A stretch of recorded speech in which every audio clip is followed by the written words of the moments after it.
Hello, we are live. How is everyone doing tonight? This is episode 2 of Power Rangers Supernova. We're going to go around real quick and introduce ourselves. And we will do this in Ranger morphing order because who doesn't like synergy? So we will start off with our Green Ranger. Hey everybody, I'm Matt. You may know me as Dungeon Glitch from the onlines, primarily on Twitter. Oh yeah, I'm on Blue Sky now, actually. Yeah, I own Gem Firefly. I make nerdy t-shirts. I'm a professional DM. I'm a D influencer. I talk about business and marketing stuff. So if you have any questions about any of that or gameplay, hit me up anytime. I think that is that me? That's you, That's Christian. Me, Yeah, right? that's you. Yeah. That's you. Yeah. That's you. I thought so. I was like, "Hi everyone, my name is Christian, better known as Cap in most online space. I'm a performer. I am a performer and producer, and now writer in the TTRPG space. Ooh, wow, cool. You can follow me on Twitter at the Chris. I can plug more stuff later on. I'm the Black Ranger. Haha. That's it. That's all I got. Oh yeah, I think it's peak next. Oh, that's me. Yes. I'm the person dressed in all pink. Hi, I'm Cynthia Marie. You guys may know me from a little tiny vampire show or a couple of vampire shows. I'm a TTRPG streamer, enthusiast, baby DM, and all around anxiety warrior and cancer thriver. I finally came out with my story. Yeah, so I am here to play CeCe Corazon, who is your pink Power Ranger. Like, whoosha. And also I'm playing Rita, if you couldn't see that. Hi, I'm Kira858. I'm playing Rowan, the Blue Ranger. I'll save my plugs to the end of the session, and that's me.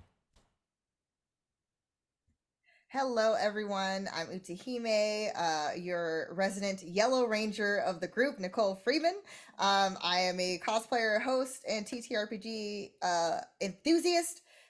We will talk about more things later because we want to get to the action. What's up, everyone? Andrew J. Alandy checking in here, playing Aaron Hank, the Red Ranger for our wonderful squad. Pronouns for both me and Aaron, he, him. Actor, host, singer, TTRPG player, Street Fighter competitor. Let's play sometime, but not tonight because we're going to play some Power Rangers. Let's get it going. Excellent, and I'm Dan Wood. I will be playing every other character conceivable and possible, and yay. I will be also the storyteller for this wonderful miniseries of Power Rangers Supernova. So to really kick things off, we've got a wonderful intro video that will really set the mood.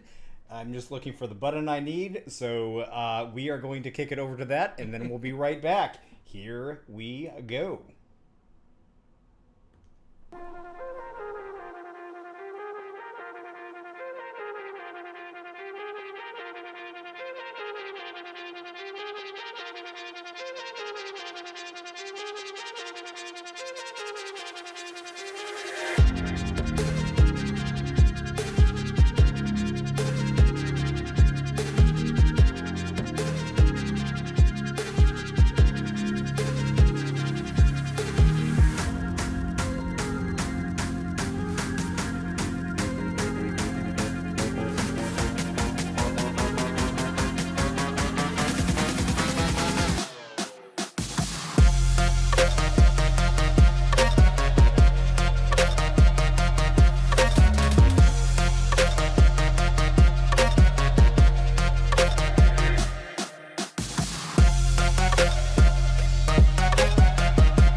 I never get sick of that intro video. It is just so perfect and sets the vibe. Chef's kiss. So, okay.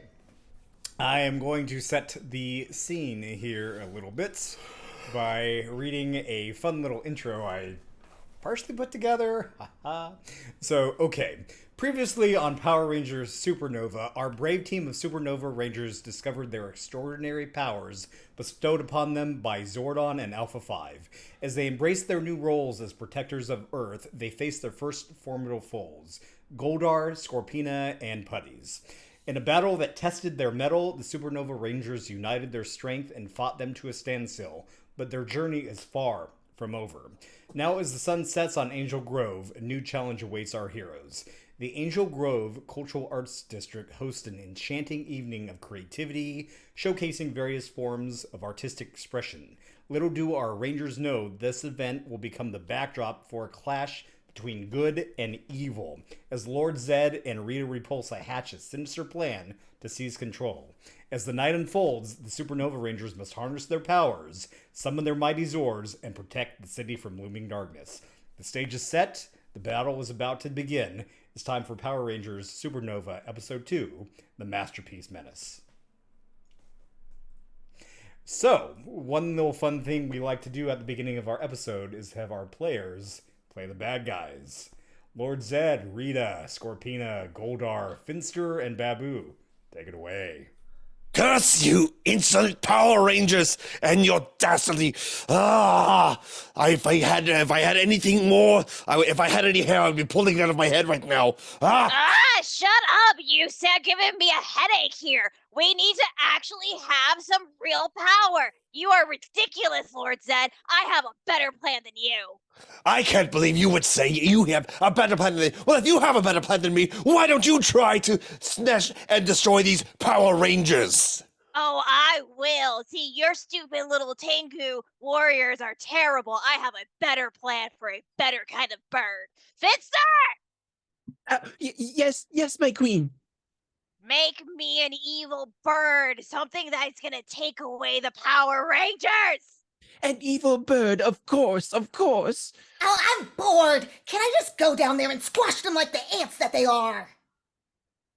Yes? Aren't they looking at something that we steal from them? You Just both put have them all in one failed the place. last time. Why should we send you down again? Well, I promise not to fail this time. I didn't expect them to be as strong as they were. If that was surprising. My Queen of Evilness. They're so much older this time. If I may. It's their age. That's it. That's exactly it. If I may, the Angel Grove Cultural Arts Festival is happening quite soon. We could catch them by surprise. Oh, yes, that's a great plan. That is, I think we should crash that. That is a great plan. Yes, the cultural festival with many things for them to do. They'll be very vulnerable there. There are many things, many events to do. Lots of knickknacks to be had there. That's a brilliant idea. I'm so glad I thought of it. I didn't really think of that. It's a brilliant plan, Lord Zedd. But it was not his plan. It was wasn't his not. plan. I agree. Okay. So if I'm going to be creating a bird beast to reign upon this festival, maybe I should a bird. Maybe there are birds that like shiny things. Maybe we could have them steal all of the shiny things. Brilliant. I love it. Make it happen. Okay. And I grab a bunch of like clay and just start putting like spikes and jewelry on this thing. Yeah. Okay, so as this thing is like slapped together with the clay and the jewelry and this shiny look, Finster puts it into the Monster-matic, if I remember correctly, what that is called. And I am not going to imitate the sounds. I need to keep my voice for the evening. But imagine a lot of the like bing bang, as this big form of like smoke just blasts the area. I mean, more so than is normal from the Monster-matic. Seems like maybe someone had been messing with it earlier, Babu, and doing things not necessarily they should have been doing with it. But as the smoke clears, this large humanoid looking bird-like creature that has the look of a raven, a crow, stands before the villains, and it's got these shimmering black feather with a metallic hue just kind of glittering off of it. Its eyes changing between different colors of black and red and blue, pink, just kind of a rainbow going on in there, and sharp talons and a beak that gleams like polished metal. And it kind of shakes itself a little bit. Ah! Shinies! What would you have of me? My king and queen? Go down and destroy the Power Rangers! Yes! Do what you are made to do, and do not fail us like the others will. Oh, I won't. And you see the knickknacker kind of like disappear for a second and surprisingly show up behind Rita as it reaches its hand out and tries to pluck something off of Rita's belt. Oh, I smack him with my scepter. Don't do it to me! Do it to the Rangers! And in a puff of like metallic feathers and a shiny thing, it disappears and heads towards Earth. So, we are now going to flip over to our Rangers in the command center, where it has now been about a month or two since the Rangers have first come on the scene. They've grown a little bit more accustomed to themselves as Rangers and each other. And Alpha 5 is kind of there typing away at what looks like a now more updated command center than from the last time you had seen it. It's got a lot of cool new tech and a lot more. The viewing globe has now been updated to like the viewing screen, as Zordon was stuck back in like the 90s. Alpha has upgraded the command center a little bit, a lot in thanks to Rowan and their influence on this. And the Rangers are just kind of hanging out, reminiscing a little bit about the last couple of months of the battles that they've had. Rita and Zedd have just been sending kind of putties and Goldar and Scorpina down to kind mess with the Rangers, but it just hasn't worked out, so they finally decided to go back to the tried and true creating monsters, as that has worked in the past, right? Sure. So, Rangers, before we get into a little bit more of it, tell me a little bit about what each of you have been doing as a team and together in the last couple of months, and take it away. Ooh, that's a good question. I would say Rowan realizing that they're now having to fight would most likely ask Nicole for some lessons in training, because safe to say he was more behind the scenes. They were more behind the scenes. They were actually up front and having to deal with people. So I think they would have asked Nicole for just a little bit of some hand-to-hand sparring techniques, so they don't get their butt whooped every single time. And Nicole totally would have been excited that Rowan would have trusted her with the conditioning and training. No, So, Rowan would have came in with some Lysol spray and every single clean item, because they know that this place is filled with sweat, germs, and everything under the sun. And the last thing they want to do is get judo thrown on a nasty surface. So even though, I mean, Rowan, I've told you so many times, we have to stay regulation. So we always clean. We have to make sure everything's wiped down. And I would like to say that our members are very respectful of the gym and they clean up after themselves. You see, look over there. So you see Stacy, she has a rag, she has the disinfectant spray, she's wiping down the apparatus. You see? So you don't have to worry. You don't have to bring stuff from home. Why are you literally have a cleaning bucket. Like it's like filled with things. I understand the concern, but at least just use the stuff here so you don't have to bring extra gear. I just trust my own items just to be on the safe side. They're government issued, so they're the highest quality possible. Government. I have so many questions right now, but we really need to just make sure that you're ready. Get ready to go on the mat. Yeah, we're gonna go over some of the arm bars again. Oh no, not again! Am I going to get like dislocated in my shoulder? Or? No. You can trust Marco. He's gonna walk you through the first initial steps, and then I'll work with you. So then that way, to ensure that you're comfortable, so you know that no, I'm not gonna break off your arm, and neither is Marco. Right, perfect.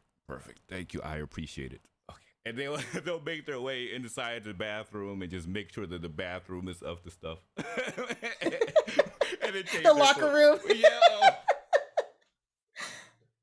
Because they said the gym was perfectly fine. They didn't say anything about the bathroom. So they're investigating the bathroom, making sure that's perfectly fine. So yeah, that's kind of what they've been doing. Kind of getting their fighting skills up to speed. I think CeCe is definitely working on matchmaking some people around here. So she has profiles of people, and she's also kind of, her cousin is the chair of the cultural arts committee, and so she's helping her cousin get ready for this big event. So she is in a full light pink suit. I don't know if you can see the suit going Shoulder on here. pads and everything. All of the things, but she's wearing like white sneakers, so it's like very like new school but old school at the same time. So she's probably coming into the juice bar and like putting down flyers, and sees probably Rowan and Nicole, and she kind of just takes notes of like, I should probably get in on this. Oh. Nicole, Yeah. Can we spar for real quick? I gotta make sure that like I got my skill set up for the cultural arts committee. Oh yeah. I mean, I'm actually surprised that you. I mean, the way that you're dressed. Do you have a change of clothes? I'm hoping. I mean, if not, we do have some gym shorts and shirts behind the counter. We can get you free of charge, of course, on the house. What's wrong with what I'm wearing? And I do like an aerial. If people don't know, it's a handless cartwheel. You don't know what that means. Okay. Well, I guess again, It's a travel suit. It's a travel suit. So yeah, I forget that now there's like spandex and lots of other types of fabrics that are being used for suits these days. As you know, that's not really my everyday gear. Yeah, so we got to I work on forget that. these things. We need to work on that. You in What's gym wrong with clothes? what I'm wearing? Because athleisure wear is not a thing anymore. What about geese? No. No?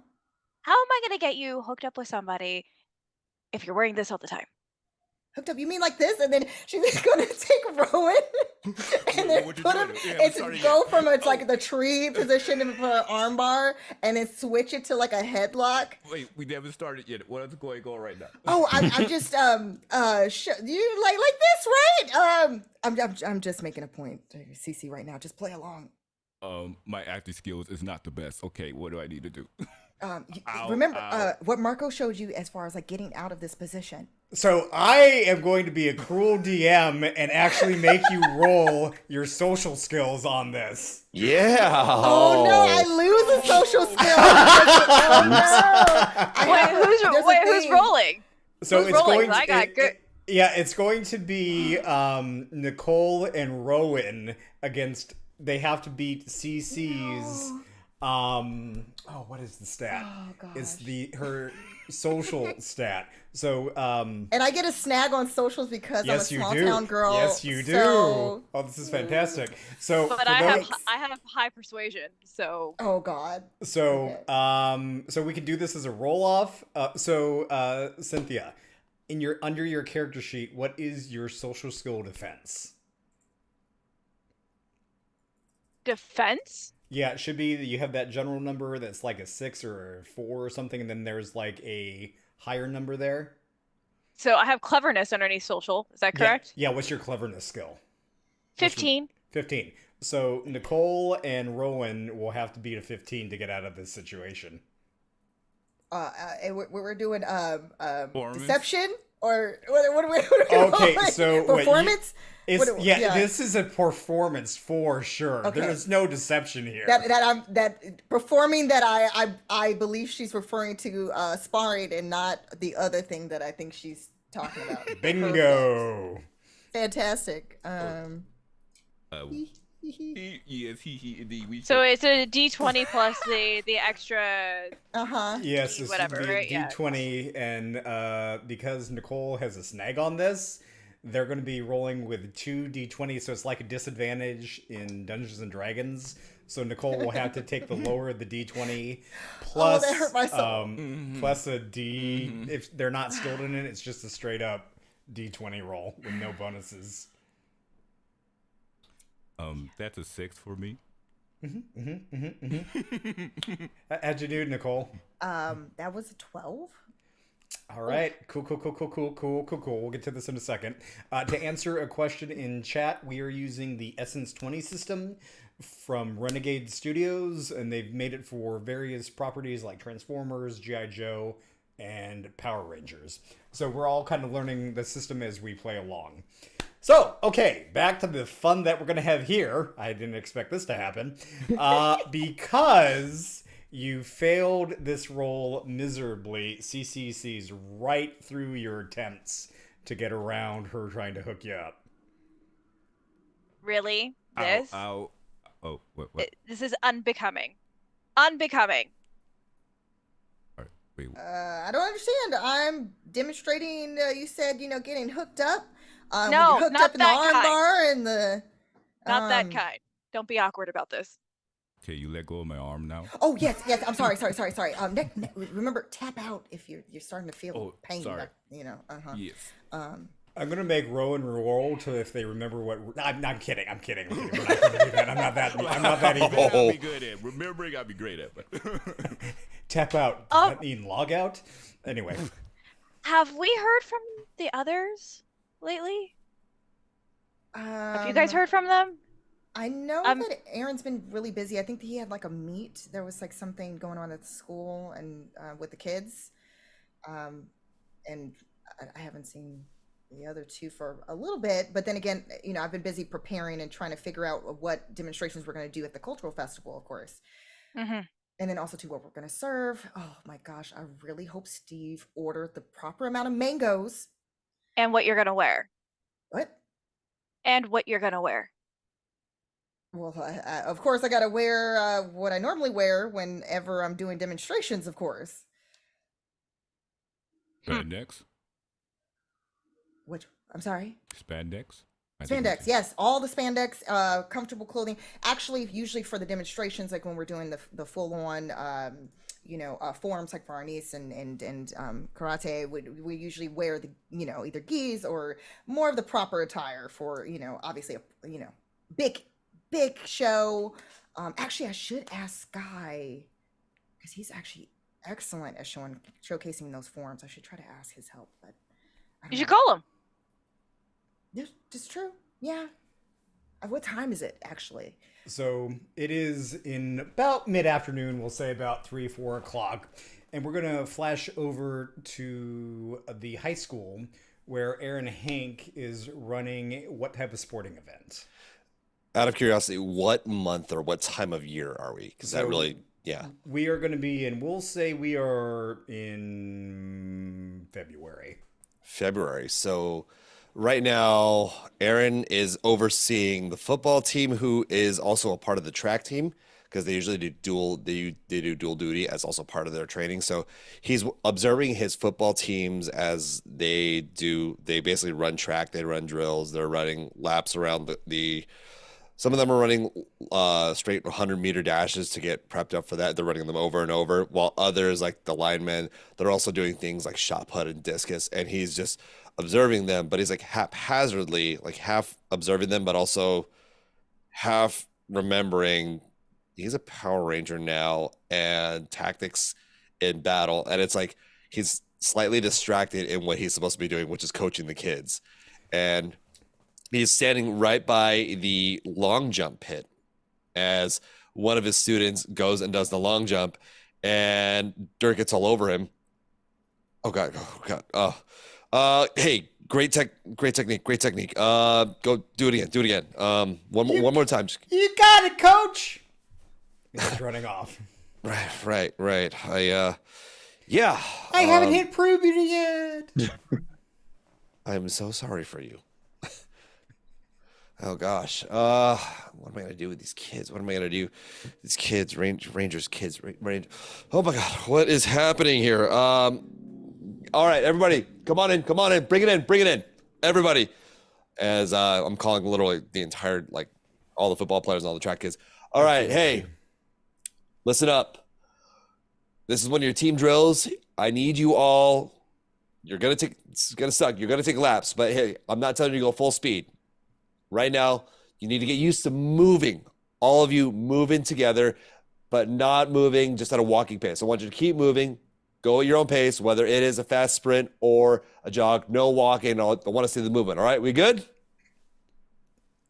Yeah, go team, high fives and all that, and they all go running off. Yeah. Let's do laps. Yeah, laps. We love laps. Go Angel Grove. Whoa. Easily distracted by things. Yay, excited. Jeez, I hated this drill when I was a kid. Wow. Well, unlike you, we have a future in front of us. We're optimistic. All right. I heard that. You're going to regret that later. All right. I know. Ha ha. Yeah, that's right. Oh, great. You're going to end up stuck here like me, kid. Whatever's. All right. And, I, too, want to be a future football coach here at Angel Grove High. You are my inspiration, coach. All right. Hey, you. Right there. Come over here. Over here. You. Front and center. Yes, sir. All right. 200 push-ups right now. 1, 2, 4, 1,000. Oh, that's the joke. I'm right on that. 1, 2, and he starts to do his push-ups. All right, yeah. You really, I think at this point, just you hear from behind you. You really think 200 push-ups are gonna do good for this kid? You know what? And Aaron turns, and Skye, you're right behind me, or? Yeah, and I also brought Derrick. Yep. Derrick's just approaching, but he's got like a box of supplies, safety gear and stuff, and he's wearing like a hard hat and a vest, everything. He's like, here's all those supplies you want in case a Power Ranger thing happens here, and he just kind of drops it off onto the field. Oh, hey, thanks for that. I'm gonna take all that gear and try to like keep it out of the view of like all the kids, especially the one who's like doing push-ups right in front of me. Like the push-ups. Look, I mean, they did that when I was on this team, and like old habits die hard. I mean, like he's being a snot-nosed brat. All right, I'm not like letting him get away with that. Yeah. You just seem a little distracted, is all. Yeah, I know. I mean, look, I've got to be here, and Aaron points at the gear and like, what do we do about this? I mean, it's been a month, and well, nothing else has happened yet, right? God forbid that we have to do this over again. I mean, was this a one-time deal, or like have you guys been called lately? I haven't been called since. So what's that? Wait, you haven't been a look at the kid. You haven't been back to the bar yet? The kid's just down there, just starting to clap between the push-ups now, just really getting into it. No, I haven't been to the bar lately. I've been a little preoccupied, Real good. All right, 50 more push-ups. Let's go. Come on. I think it's pretty swanky now. Rowan and Al have been looking back at the Al have been working on stuff, and yeah. Afterwards, Derrick and I are gonna head up. After I have a day off, and figured we might want to do some. I don't know, like what do you do with your teams when during the off seasons? We train. We don't ever really stop training. Well, why don't we do that? Be doing that. Yeah. I mean, Derrick just looks at the kid and he's like, all the way down, bro. All the way down.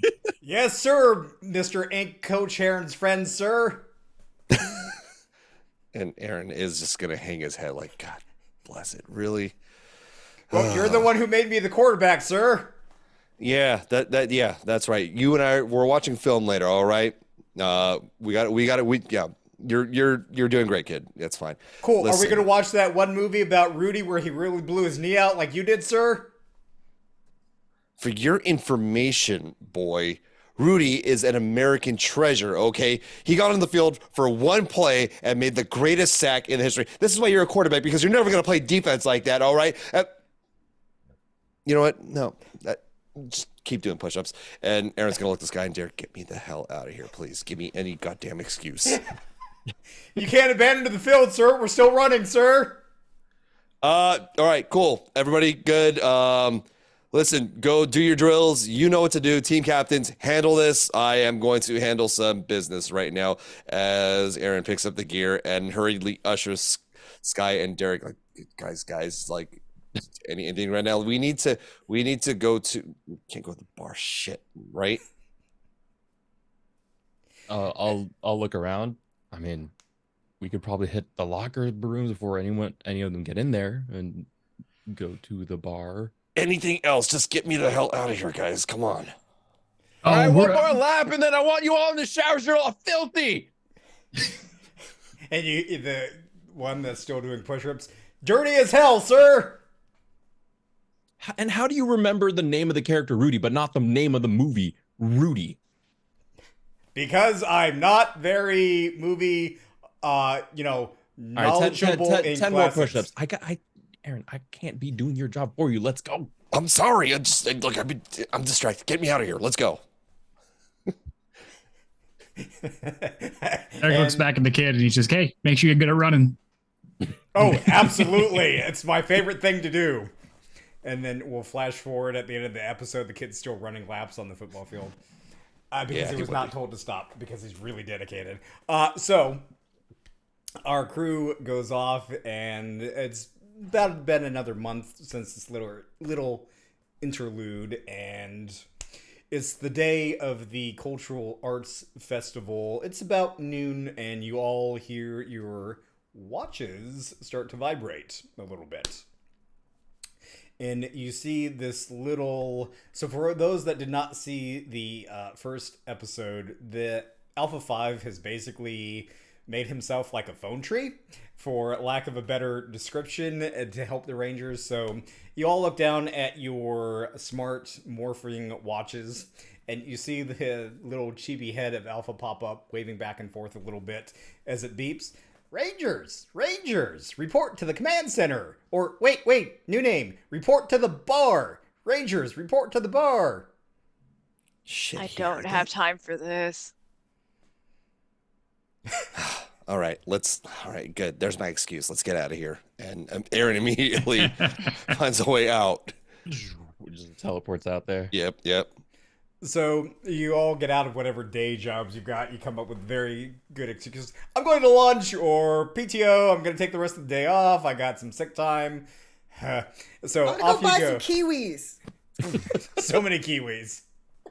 Actually, yes. You know what? Let's back up. I want you all to give me an excuse of how you get out of your day jobs to go meet up at noon with Alpha and Zordon calling you, because you're adult Power Rangers.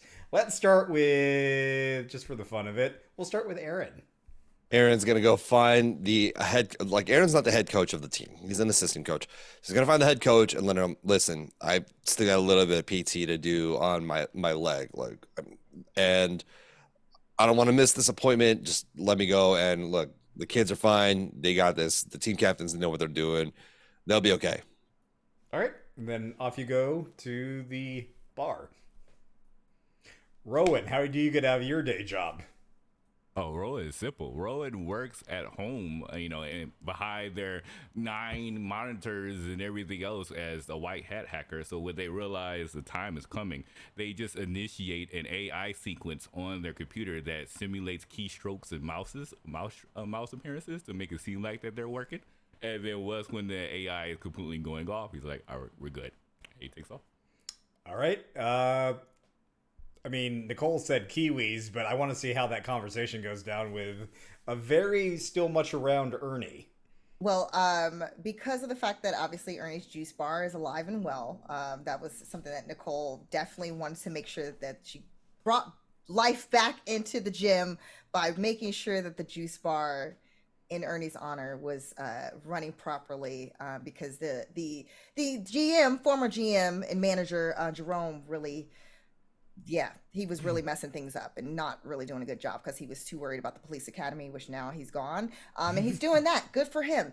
But she's been very passionate about making sure that both the gym and the juice bar are running like, well-oiled machine. So, but she does know that too, some of the younger folks that she hires, they don't always,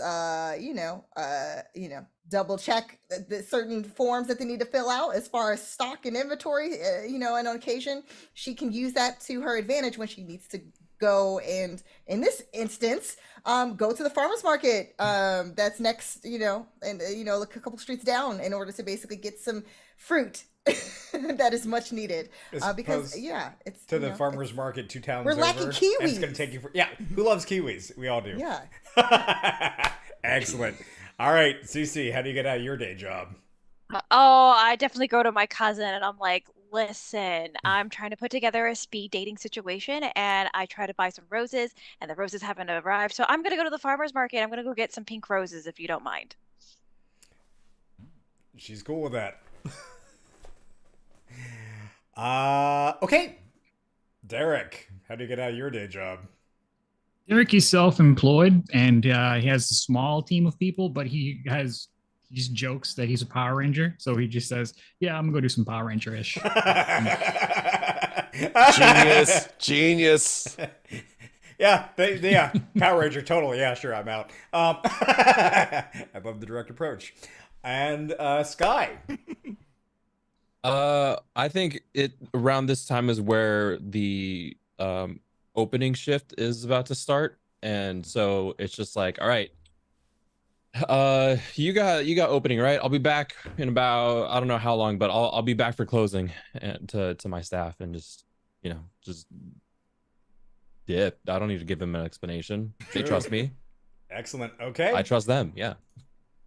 So it sounds like the and also make sure John doesn't throw up in the pool table on the pool table again. That is really expensive to refill. Just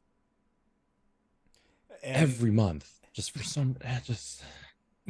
And then John just kind of gives you a very shaky, like wavering thumbs up as they start to make their way over towards the pool table. I love you, John, but you got to fix that. No. Get that checked out.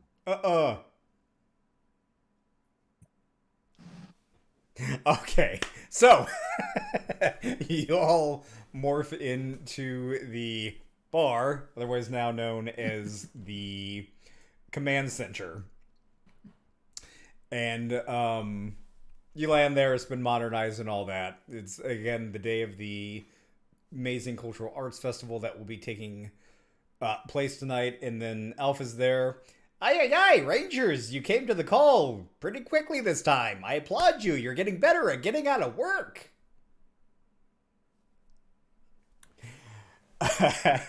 Is that a compliment? Yes, I can't help it. They sometimes sound like they're backhanded. Oh. I am a cyborg after all, and you did mess with my wiring. Alpha, why are we being called here? Well, Zordon wanted to talk to you. And Zordon kind of, you see him appear, kind of lightning bolts from these updated, now more hyper cool looking things that instead of from the 90s, they've actually gone back a decade and look like they're from the 80s and a little bit of a disco influence. It's like Zordon's trying really hard to be cool, rad Zordon, if you will. And just kind of bounces in there, and you notice that Zordon's head has been kind of colored actually like a disco ball, because they're just starting to mix decades a little bit. Amazing. Zordon is just trying to update their approach to things a little bit and be hip with you cool kids and all that. I mean, after 10,000, 11,000 years of life, they're just trying to instill like a little sense of wonder still. and not be worn down by the daily grind of being a head in a giant tube, because, you know, that gets old. So Zordon speaks up. Rangers, welcome back to the command center. I think it is time to discuss how well you have been doing and reward you for your efforts. We're getting paid Like a now? raise? See, Wait, you don't raise. get paid here. Yeah, that's well, It's kind of your like a- wording is a little Eh, not clear. I mean, you get cool things to do, cool flips, as Alpha says. Yeah, but that's only when we've morphed. Like, can we just have some of that just regularly? No, that would be an abuse of the power that protects you. Yeah, but do you realize that all of our backs are really hurting from all of this? I do, and that is not necessarily my problem. And you see these sunglasses raised down on in front of his like face, and the little thing that flashes deal with it. And Well, do you have something that's like maybe like within the suits can just like release Tiger Balm or something on our backs? I mean, Like that would salam- actually be amazing. Tiger Balm or salam Yeah, paws? oh Salam my paws. goodness. Yeah. Salam paws, man. Yes. Salam paws. the last Something. time I had someone release a tiger bomb, it did not go well. And Yeah, that's Alpha fair. just kind of comes over with one of his little devices, and it's like looks like a ray gun that says "Feel good," and just starts to spray all of your backs down a little bit with the device, and you realize that it is weaponized icy hot that he's spraying you down with. You But might not it's want like- that's CeCe's expensive suit. Oh, are you all right with that? But No. Alpha speaks up. Oh, don't worry, it goes right to the problem. And you don't feel Wear like that you're... nice suit. I will bill you for my cleaners. What's money? I was afraid that was going to happen. If you Oh, weren't boy. getting paid, oh boy. Well, Okay, what are we doing here? Because I have 6 hours before I have to go back. Yeah, we have a lot of preparation, especially at the gym. We have to make sure that all of these forms, all of these demonstrations go on without a hitch. Not to mention, Steve, if I swear to God, if he did not order everything I told him to order, including the extra cups, I'm going to lose it. And then you start to see the sunglasses slowly come down again. And then they just like, wait, not the situation for this, Alpha. So Zordon takes on a more serious tone. Rangers, in the battle with Rita and Zedd of the past, you will remember the Zords of the original Power Rangers. It is time for you to learn of yours and why the Zords and the creatures that represent them chose you. Derrick Walker, because you're protective and wise, the Genbu has shown you. And you see the viewing globe come up. Derrick, what does your Genbu Zord look like? Genbu is as round as he is tall. It's just a really, really giant turtle. And you can't help but notice the like Blastoise type cannons on the top of it, and it's got a really sharp like golden beak. So it's glowing eyes. Genbu's pretty dope. Skye, the Tanuki chose you for your mischievousness and cunning. And on the viewing screen, your Tanuki Zord appears. What does it look like? It's very reminiscent of Aisha's Bearazor that made its first appearance in the Mighty Morphin Power Rangers movie. But instead of blue and gold, it is silver and black, and more specifically around the eyes as the signature Tanuki / raccoon look. It's got a short striped tail that looks like a rocket. Excellent. I don't know. That's the most like Power Rangers thing I can think of. I love it. CeCe, the Quetzal chose you for your elegance and transcendence and agility. And on the viewing screen, we see the Quetzal. What does your Zord look like? So a lot like Kimberly's pterodactyl. Actually, a lot like Kimberly's Ninja Crane Zord from the movie. Has kind of like big wings coming out, very similar facial structure to the pterodactyl, but the big thing that you notice about the Quetzal is it has almost like a mohawk feather kind of coming back, which is reminiscent of CeCe's helmet as well, and it has a very long tail feather because she's gonna shake the tail feather, um, kind of just floating in the background. That's awesome. And she's pink and white, and you could tell that she has the rockets on the wings as well. I love it. Rowan, the servers chose you for your vigilance and loyalty, and the viewing screen shows your Zord. What does it look like? So I think Cerebus would be running through the forest. They're blue with hints of green and also trailing some small trailings of purple. And there's 3 heads that looks like 3 different types of breeds. One looks closer to like a German Shepherd. One looks closer to more like a Husky. And another one looks more like a Rottweiler. And you'll see as they open their mouth to howl at the moon, there's a blaster that comes out their mouth and just unleashes. You can also notice that there is a unique item attached to their tail, made of chains. Maybe used for something. We'll see. But yeah, that's what they look like. Excellent. Nicole, the Jaguar chose you for your ferocity and your valor. And the viewing screen shows your Zord. Nicole, what does your Zord look like?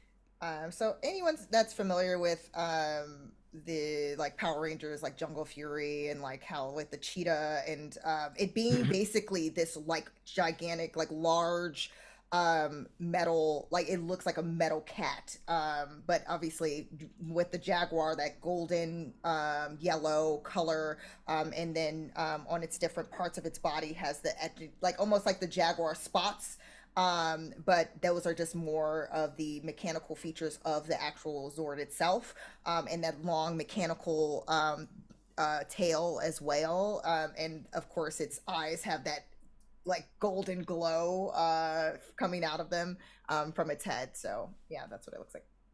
Excellent.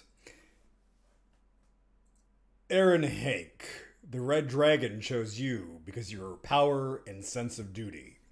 And on the viewing screen, we see your Zord. What does it look like? The Red Dragon is indeed the Red Dragon Thunder Zord that followed after the original Tyrannosaurus was destroyed. So it is indeed that season 2 Red Dragon. You see it flying against a dark sky with thunder and lightning cracking right behind it as it goes. It is the same shade of red as the Red Ranger, of course, with the gold accents for the horns of the Red Dragon, gold teeth, gold eyes, and gold talons, as well as it flies gracefully, yet with its sense of imposing power as it flies. Excellent. And the screen pulls back a little bit and shows all 6 Zords running in their habitats, shall we call them, and going through various like little specs and attacks and things like that. And you see your little risk communicators, transporters, morphers light up a little bit as you start to see a new app has been installed on your watches to call your Zords. And then you hear Alpha speak up. Okay, Rangers, I am going to test you on something that's very important. How many of you are familiar with what the humans call a DMV? Oh no. Please don't remind me. My car registration's coming up. Yes, we're going to have to get you your Zord driver's licenses. Oh, this is gonna take forever. And then Alpha kicks their head back. Ha ha ha ha ha ha! How was that for a joke? Terrible. I did not program that. I thought it was pretty good. It's not bad. I am going to have to continue to work on these skills. It's been years and I've only been stuck with him. And Zordon just kind of has had their back turned to you and looks around and kind of does a little bit. All about the delivery in order for you to really get to that punchline. So You gotta sell it, Alpha. So was I too quick? Just a little bit. Let me have you work with my AI, Saban. You two could probably exchange notes, and you could be able to get better at it. And you see this little image of like a thunderbolt pop up, and you hear Rowan's AI very distinctively and definitively speak up, "No." Really? You gonna embarrass me like that? I'm trying to put you. Okay. Yes. You programmed me to be defiant this week, to train you in better life coping skills. I forgot about that. Why do you have to remind me? Because that is also within my programming. Oh, don't forget to program the 200 crunches and the 100 push-ups that he should be doing. Yes, Nicole. In fact, I am giving you powers to override anything Rowan tries to get out of. Fantastic. That's amazing. Wait. Is that now on my communicator here? And you Hopefully. see a little like Saban lightning bolt app show up so that you can see Rowan's training regime to be more sociable. Saban, while you're at it, can you add to Nicole's list about coming to my speed dating because she needs to be hooked up? No. Done. Oh, gosh. Doesn't feel so good now, does it? No, it doesn't. And I take those crunches. and then Saban speaks up, "I can be very persuasive and annoying, and you cannot turn me off." It's still a work in progress. That's Oh, fine. no.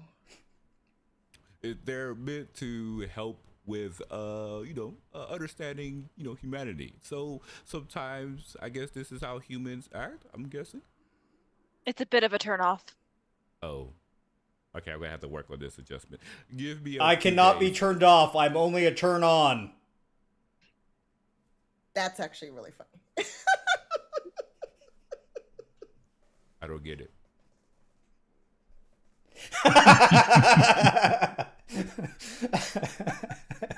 Zordon, is there anything else that we need to do here, or can we go back to work? You... Sorry, let me get my sword on voice after that horrible joke. Gather myself. That's good. So stupid. Don't laugh at So my good, jokes. though. Don't It's laugh so at my good. jokes. It's so good. Yes, I It's know. all about the delivery. It's all about the delivery. Oh, boy. Okay, so Zordon speaks up. You have done well in the last few months as Rangers, and you have earned your Zords. You may need to call upon these mighty machines to fight evil one of these days.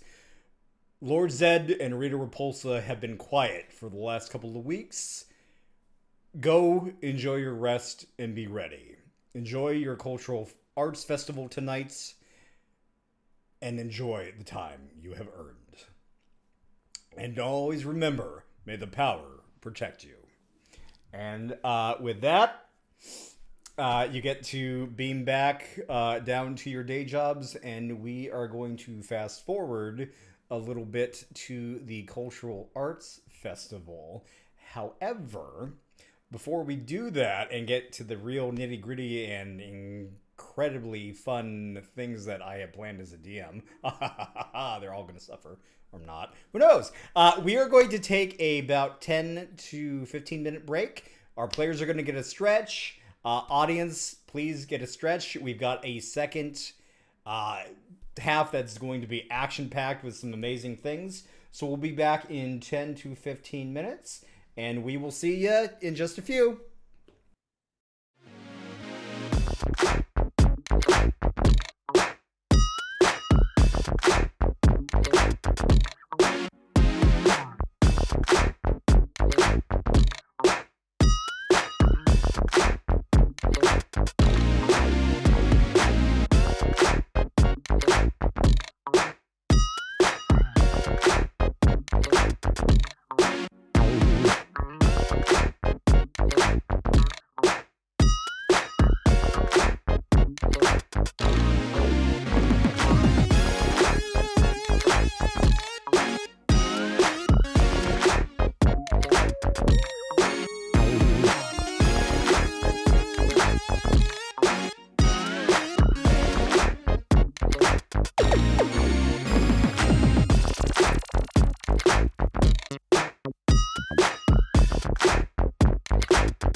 And we're back. I always love that intro video, and we always like to play it back from break to get you all pumped again.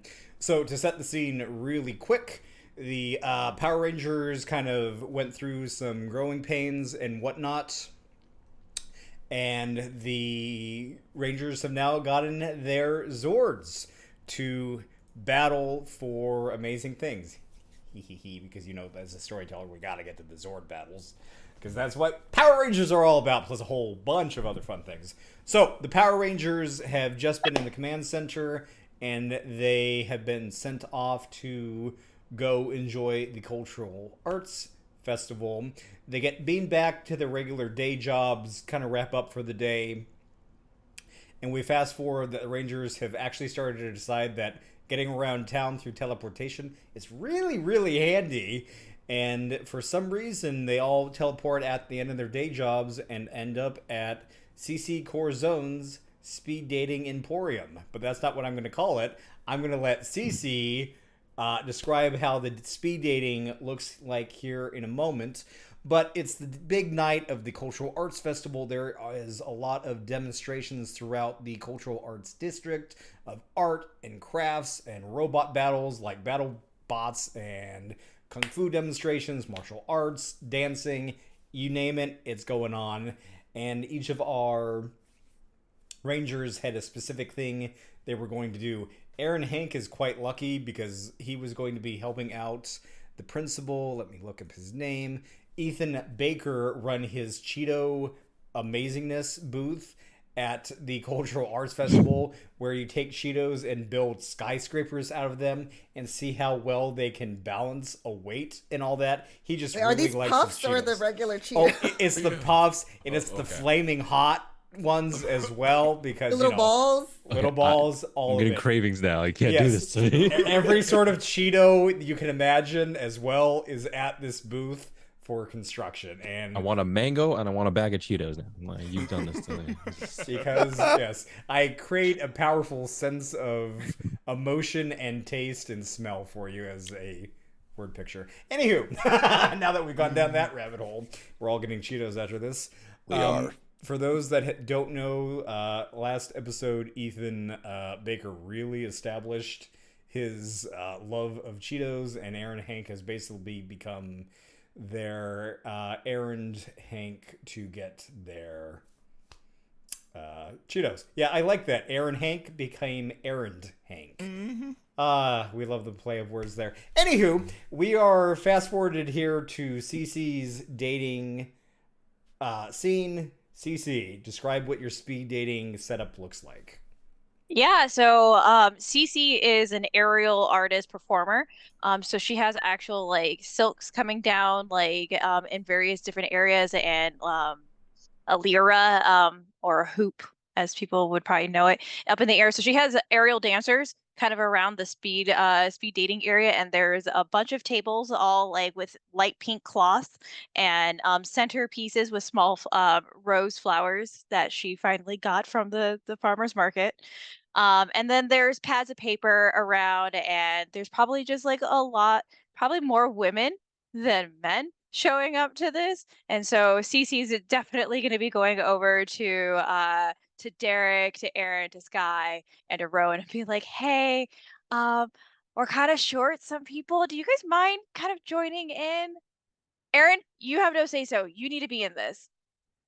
What? But I'm supposed to help. Come- No, Come on, no. and I grab him by the shoulder. All right. It'll be fun. It'll be fun. Don't worry about it. Yeah. Can we talk? Yeah, we can talk. What's up? In private, please. She shuffles off to like the side corner. What's up? I don't really know how to really talk to people. You're talking to me right now. Well, that's because I know you. But So pretend all of them are me.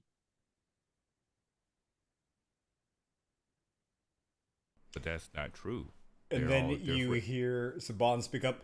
I can project an image only you can see as them as CeCe if that would assist, Rowan. Wait, so would that mean that I would be trying to date you? No, you're just getting to know people. Okay. You don't have to do it if you don't want to. If you're not comfortable, I totally understand. And I can have you help me out with some other stuff, some logistical stuff. Can I share something with you? Sure. So, between you and me, I'm not really normal. So that may be why I can't really connect with other people well. Can you define normal for me? Because I'm not really normal either. I'm not human. Oh, everything makes so much more sense now. It does. Okay. I mean, yeah, you do have some weird antics, which I was trying to figure out, but I get it now. Okay. So I try to have Saban help me about humanity because I don't really understand this.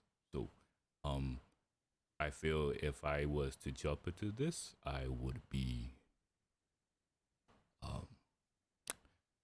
highly unprepared for this.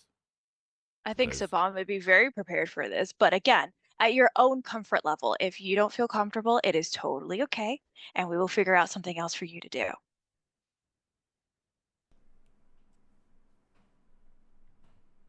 Okay. Thank you. And you You're see welcome them at actually any take time. down their mask, and they actually will give you a smile and says, "Oh, this is a secret. Nobody knows that I'm a test tube baby." Totally get it. And they'll just look back and watch the others appear and try to absorb the atmosphere per se, so they can try to understand how humans work in such a very unique environment. So at that point, I think CeCe will leave Rowan. Sorry, the dogs are barking. CeCe would leave Rowan to their own devices, and CeCe's gonna start coordinating people to sit down. Very quickly, she's gonna grab Aaron and like push him down on a chair. And then she's gonna go to Derrick and be like, "You're welcome to sit wherever you'd like." And same thing with you, Skye. No problems. And then like she's gonna run to Nicole and like not have Nicole be able to say anything, and she's gonna push her and sit her down in front of Aaron. And Nicole did change, but she changed to like a yellow, like one of those t-shirt style dresses that's very casual, with like white chucks. So it's very, it's dressed up as she can be, but it's still very casual compared to probably what CeCe expected her to be in. Wait. Okay, I'm going to interrupt here. Is this basically Nicole's version of going out with a dude in basketball shorts? Yeah, but like it's just the slight step now that they actually have something that's called a t-shirt dress. So it's kind of like you can sort of get away with it because it's technically a dress, but it's also a t-shirt. Gotcha. Okay. I just needed clarification. Cool, Yeah, cool, cool. yeah, but it's basically, yeah, it's like she's not wearing basketball shorts or like her gi underneath it or Oh, like it's spandex, like- but it's just, you know. It's like it's like wearing joggers and a bomber jacket. Yeah, exactly. No, actually, let me stop lying. She would still have some type of spandex on, meaning like she has like shorts, like yoga, like those type of like tight fitting like yoga shorts underneath it. But it's like because of the fact that it's sleek, it's not showing through the dress. So as CeCe's grabbing her, she like pulls her hair out of a ponytail, like ruffles up the curls, like basically like does like stuff for her, and then like plops her down in front of Aaron. Oh, wait, Oh. like where aren't they? Aren't we? Yeah. And supposed to speed meet dating other- starts now. Peeps. Oh. I'm looking for my romantic music. All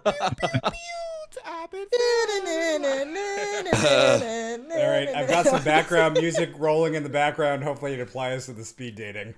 Oh my goodness. Are we really? Are we doing- really? I don't know. All right. So Yeah, where are you from? Let me I'm- guess. Angel Grove. I mean, yeah. I mean, it's back at you. I mean, I sort of haven't left here. I mean, same. Obviously, we see each other all the time. Usually, you know. Yeah, I mean, I do go to Ernie's and everything. I do see you there. I've worked out there from time to time, and I think I've seen some of your classes. Yeah, I mean, you Yeah, teach, right? I've seen you doing some weight training. Yeah. yeah. I mean, You're getting up it's there. I mean, you know, some of the It's- powerlifting. I guess that's like I don't know if that's a part of the training with your team now, but 400. That's impressive. Really good. you were counting. Oh, no. You know, it just I think that when we had to get the racks off, I might have noticed. Wait, we didn't. You had to get the rack. Oh my god, I'm so sorry. Like we're supposed to be. No, we were no, supposed no. to. I mean, it's kind of my job, GM. My hands are everywhere. I mean, not on people. That's.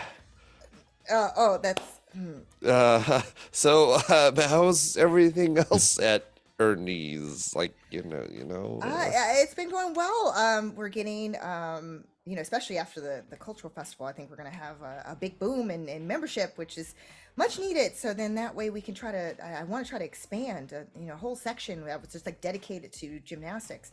It's been kind of smushed with our martial arts area and the other area for like regular weightlifting and everything else. But to have that section in addition to something for group fitness, I mean, that would be amazing. that'd And be of course, pretty your cool. kids and even you can come and when we do the expansion. And Oh yeah, I mean, welcome. I know my students. They're. I mean, I try to make them train all at school, but I know they want to train, and they don't want to train at school. So, I mean, isn't that kind of weird though? Seeing you're training at here, and then you usually you see your teacher. Is that weird? Is that weird for you? I mean, I don't know. yeah, I mean, I guess. I mean, I don't know. I don't think so. I think that they really look up to you. I mean, you're really good at what you do, and you And always give at them. that minute, you hear a ding as the timer ends your speed date.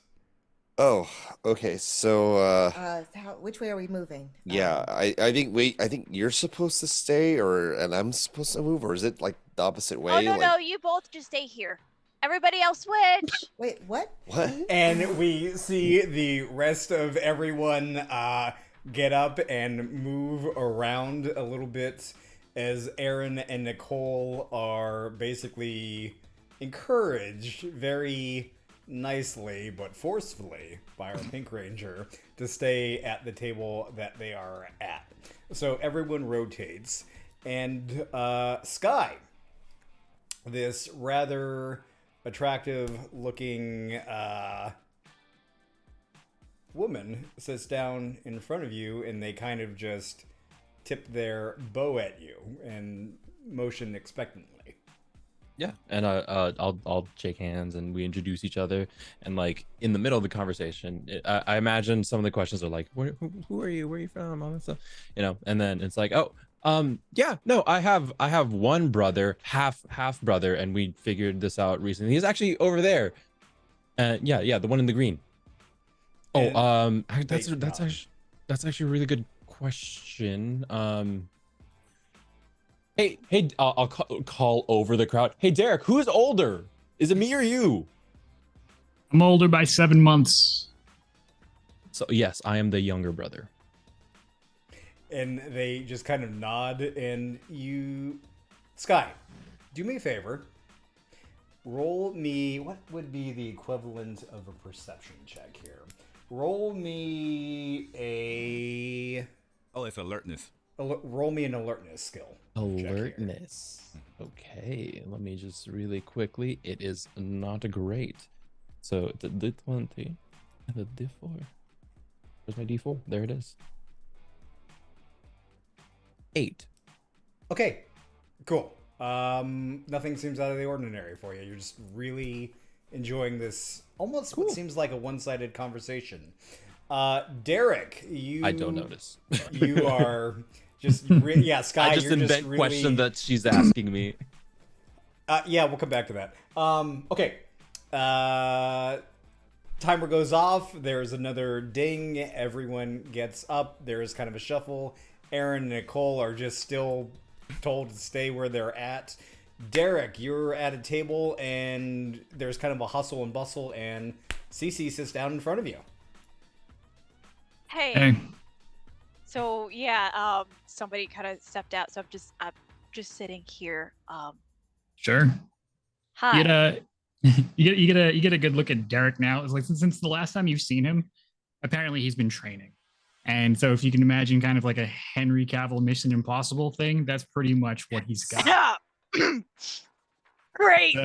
It's like so he holds up his wrist, and his sleeve is folded down to the cuff, and he's like, you know the ringtones that these things got?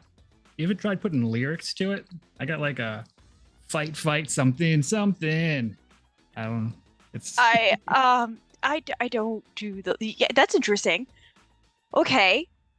Right. I do some of my my aerial work to the ringtones. You actually use these things? That's amazing. Yeah. I left Angel Grove to join the circus, if you will, and did really good work, and my cousin called me back to teach classes here. So now that's what I do. What's your favorite memory of being at the circus? Oh, probably performing for the President of the United States, doing silks. That is incredible. I can't even imagine that. Yeah, it was scary. How long does it take to get even proficient enough, or not at least thinking you're going to die every time you get on one of these? Probably, well, it depends on your background. Probably about 6 months to 8 months, depending. It's really fun. There's also some like really cool couples balancing acts if you were ever interested. I mean, I noticed that you're working out, and it looks really I am extremely curious. I would love to see that. We can set that up. Yeah. Okay, we could totally do that at Hey Nicole, is your gym open anytime soon? Hey, I can definitely make sure that it's empty for you guys if necessary. Excellent. Free of charge on the house. Wait, you can I get up from the seat now? No. But I'm letting you use the gym for free. Okay. So yeah, okay. So we could totally practice probably like tomorrow. Tomorrow sounds good. Excellent. And then you see an aerial dancer come down from the silks and like hand a rose. Basically, like her job is to see if like couples mix and match, and if they match, she like brings down a rose. So Nicole and Aaron probably already got a rose by now. I'm actually guessing they've got an entire pallet full of roses on their table. Oh, look, No, it's another like- rose. Oh, Any oh. other name would smell as sweet. Oh, yep, that's me quoting things again. I mean, no, it was a really good reference. I mean, it's not every day you get to hear Shakespeare or anything like that. Are you into Shakespeare? Are you into like plays and theater and everything?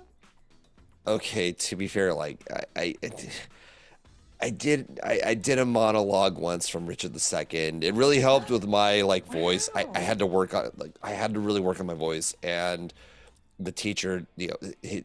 Landfield, he really helped me with getting my projection out there, because I needed to reach the kids, and he made me do this monologue from Richard II. I actually really enjoyed it.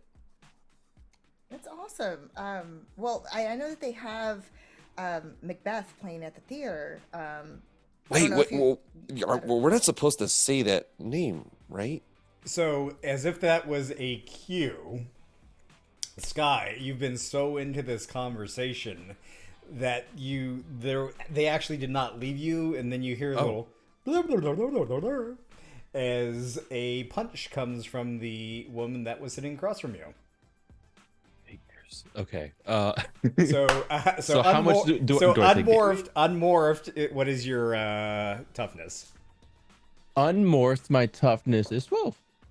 Okay, cool. You're going to take a solid punch to the chest as you take 2 points of damage. Great. And actually, hang on. Let me double check that. No, pardon me. 1 point of damage. Great. Okay, so CeCe,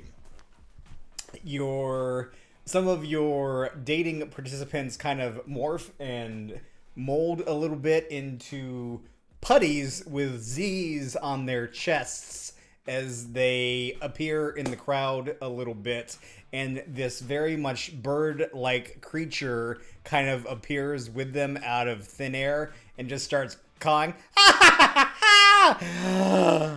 From shiny trinkets to priceless treasures, I will collect them all. Okay, Power Rangers, what do you do? Oh, frack. Really? You're gonna mess up my speed dating situation? I don't think so. And she like stands up and like basically like gets ready to fight. Excellent. Is So it go ahead. everyone? That's not everyone. It's like there are Okay. actual humans, so like some of them are like screaming and like trying to get out from the doors as the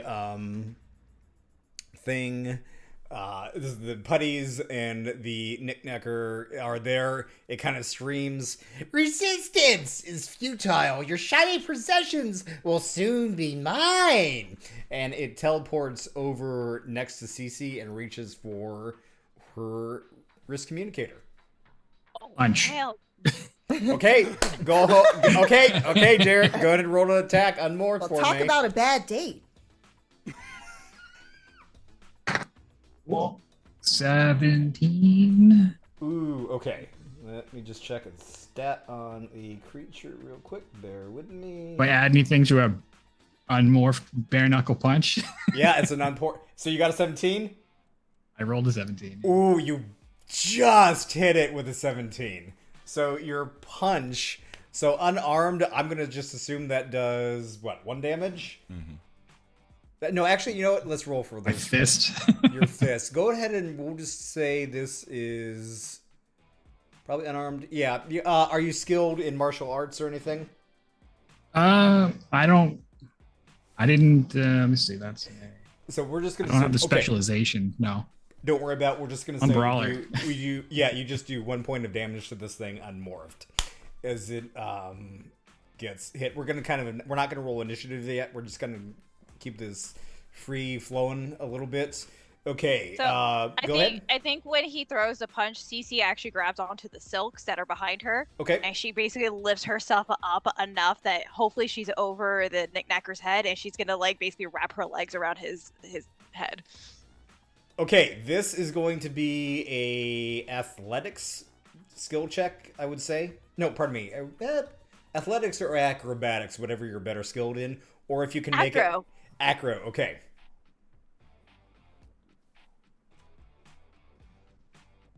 15 on the dice and Oh. an 8. Oh, snap. Oh, geez. Okay, so you got a rather high one. So what did you get 23. overall? 23? Okay. 23, yeah. I mean, this thing's evasion is pretty decent, but you're well above what you had to beat. So you do your spinning thing and get your legs wrapped around its neck. Okay. So she's like basically like sitting on him and like, ah! Just trying to pummel. Okay. All right, so that's Derrick, CeCe, Skye, Nicole, Rowan, Aaron. What do you want to do? We need to get these people out of here stat. We All right. can't morph if we don't get them out of here. No worries. Okay, listen. Rowan goes off to the wall and pulls the fire alarm. Okay. That's one way to do it. Okay, Yeah. you know what? I'm not even going to make you roll for that because that is flippin' brilliant storytelling.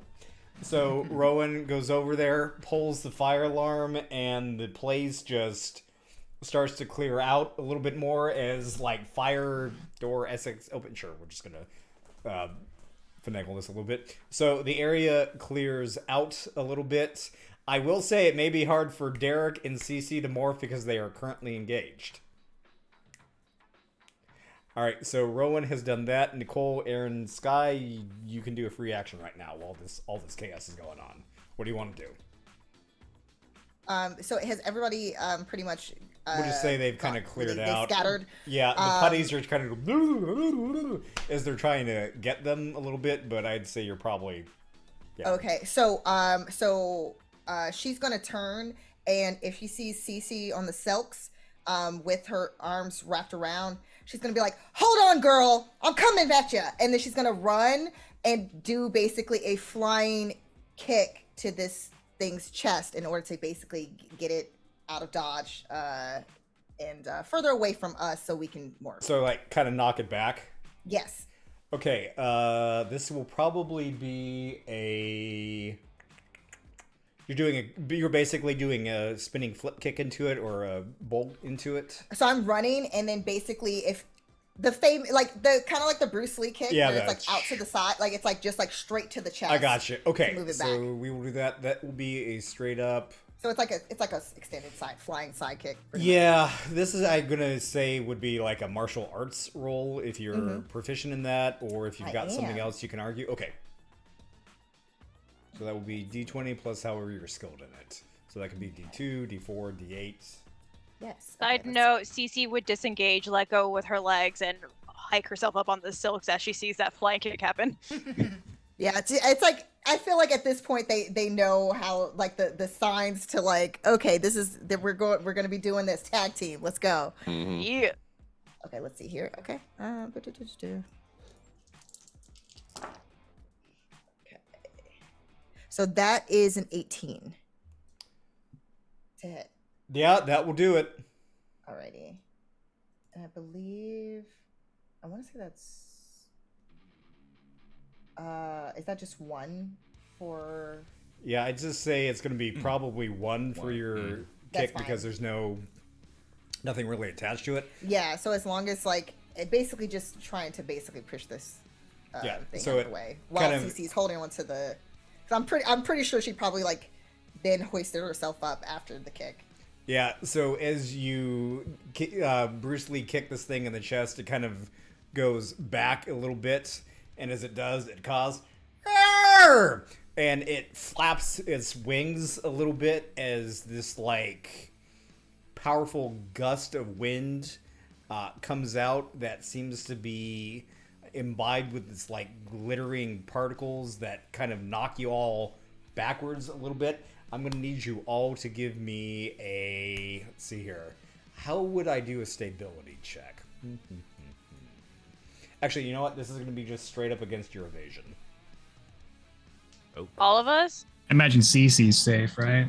Yeah, CeCe is gonna be safe because she is up on the Plus, CeCe's thing. up, yeah. And honestly, Rowan's gonna be safe because they're back towards the wall, so the people in direct line of fire are Derrick, Skye, Aaron, and Nicole. So with this, I got a. Give me one sec here while I roll this. Ooh, that's a lot of fun dice I get to roll. I'm going to guess that I got a 22 versus your evasions.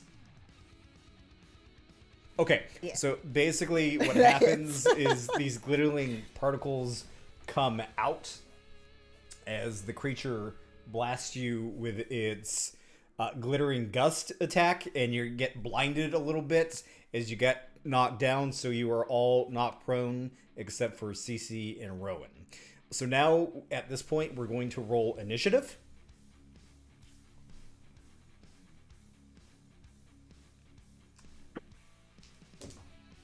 And the putties are just kind of over there watching in the background. Just blah, blah, blah, blah, blah. And one of them actually is holding up a video camera. Hey. I got a 15. Okay. 19. 19 as well. Okay, 19 for Derrick. 19 for CeCe. How did Rowan do? 14. 14, Nicole. I got a 6. Oh, no. Yeah, that's bad. Oh, I got a no. 4. Oh, no. Okay, I'm retiring well, these dice immediately. okay, so this is going to be a roll-off between Derrick, CeCe, and the Knickknacker because you all rolled 19s. So we're just going to do straight up another D20 roll to determine who gets to go first in the order. Just a flat D20, not using our initiatives. Yeah, just a flat D20. 14. Okay, 7. cool. Knickknacker got a 15. Oh. So Knickknacker is up first. As it kind of squawks, I'll peck away your hopes and dreams, leaving only emptiness behind. And it raises up its shiny metal claws and caws and croaks to the sky. As you see all of the like various tables and chairs kind of take on this shiny glint of really like gold and platinum and silvery, sparkly and glittery, including like a lot of the roses, as well as all the items in a treasure telekinesis slam into all of you, all rangers. So this is just going to be a straight up roll against all of your toughnesses real quick, because this guy has area of attack.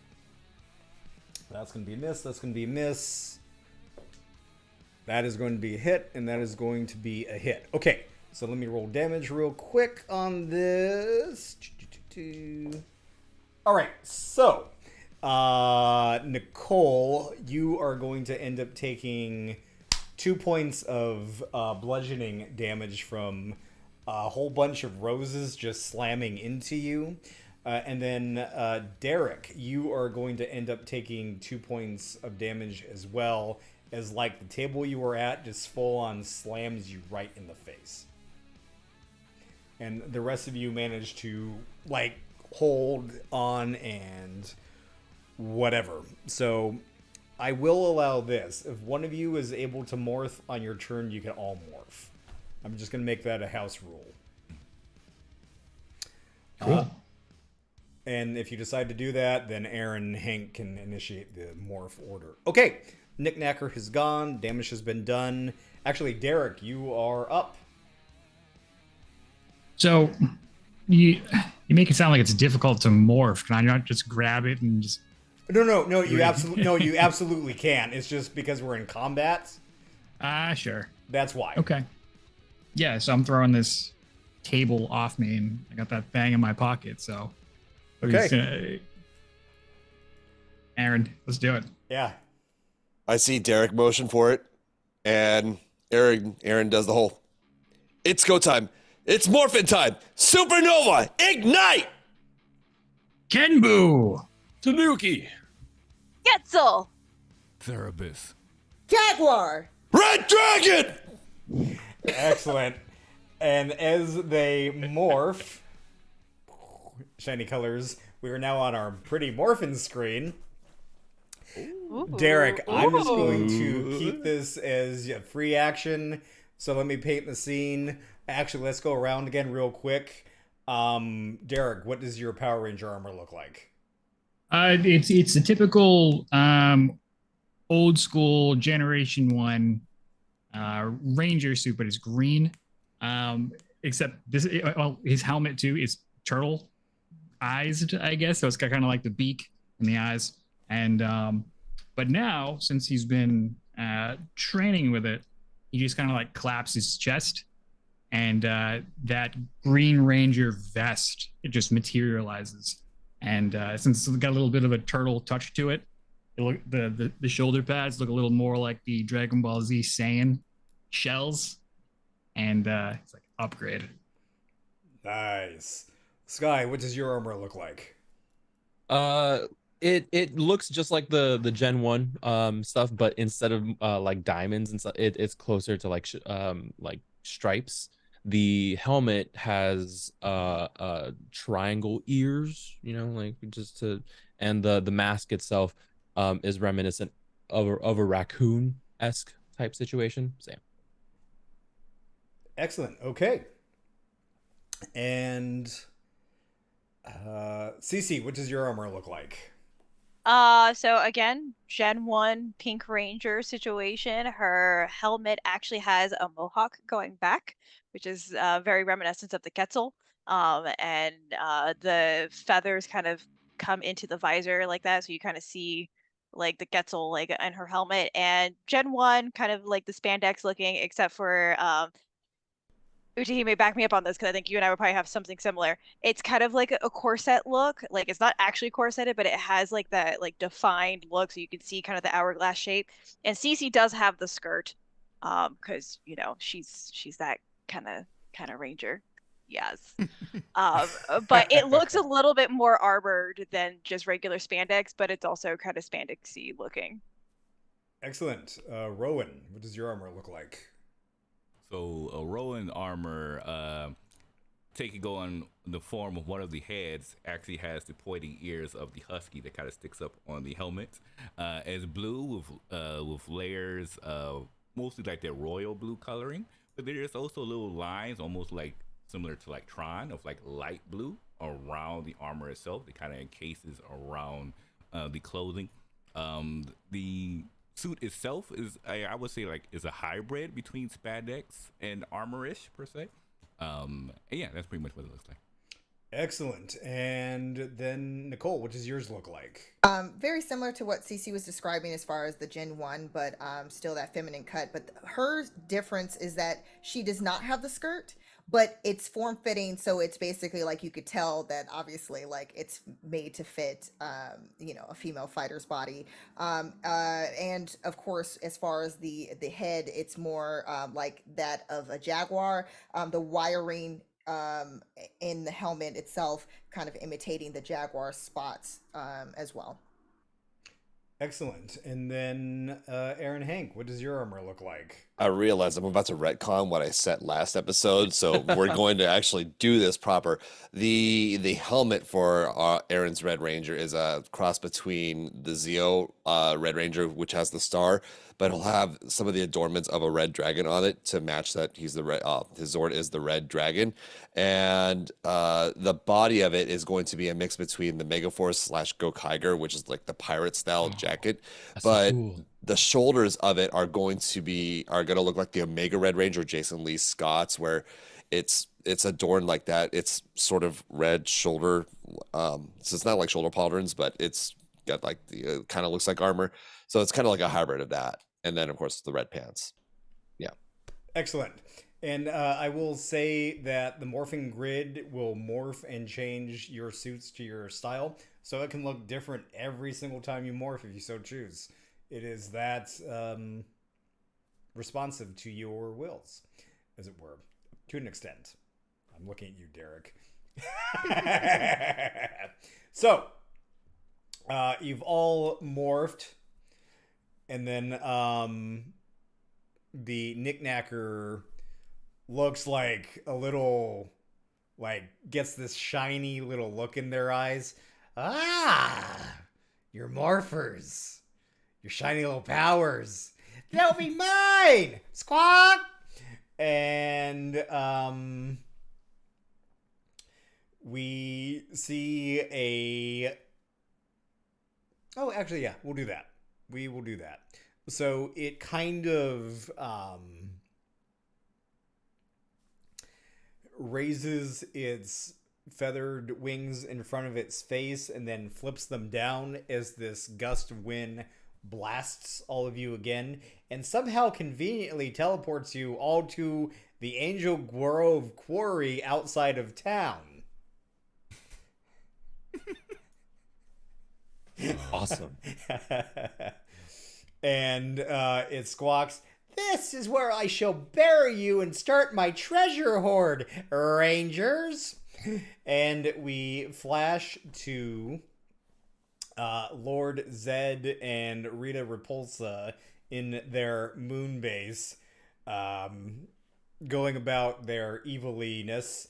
And Rita says, I can't see. I am not going to be able to do a Rita voice. I'm going to destroy it, but water first.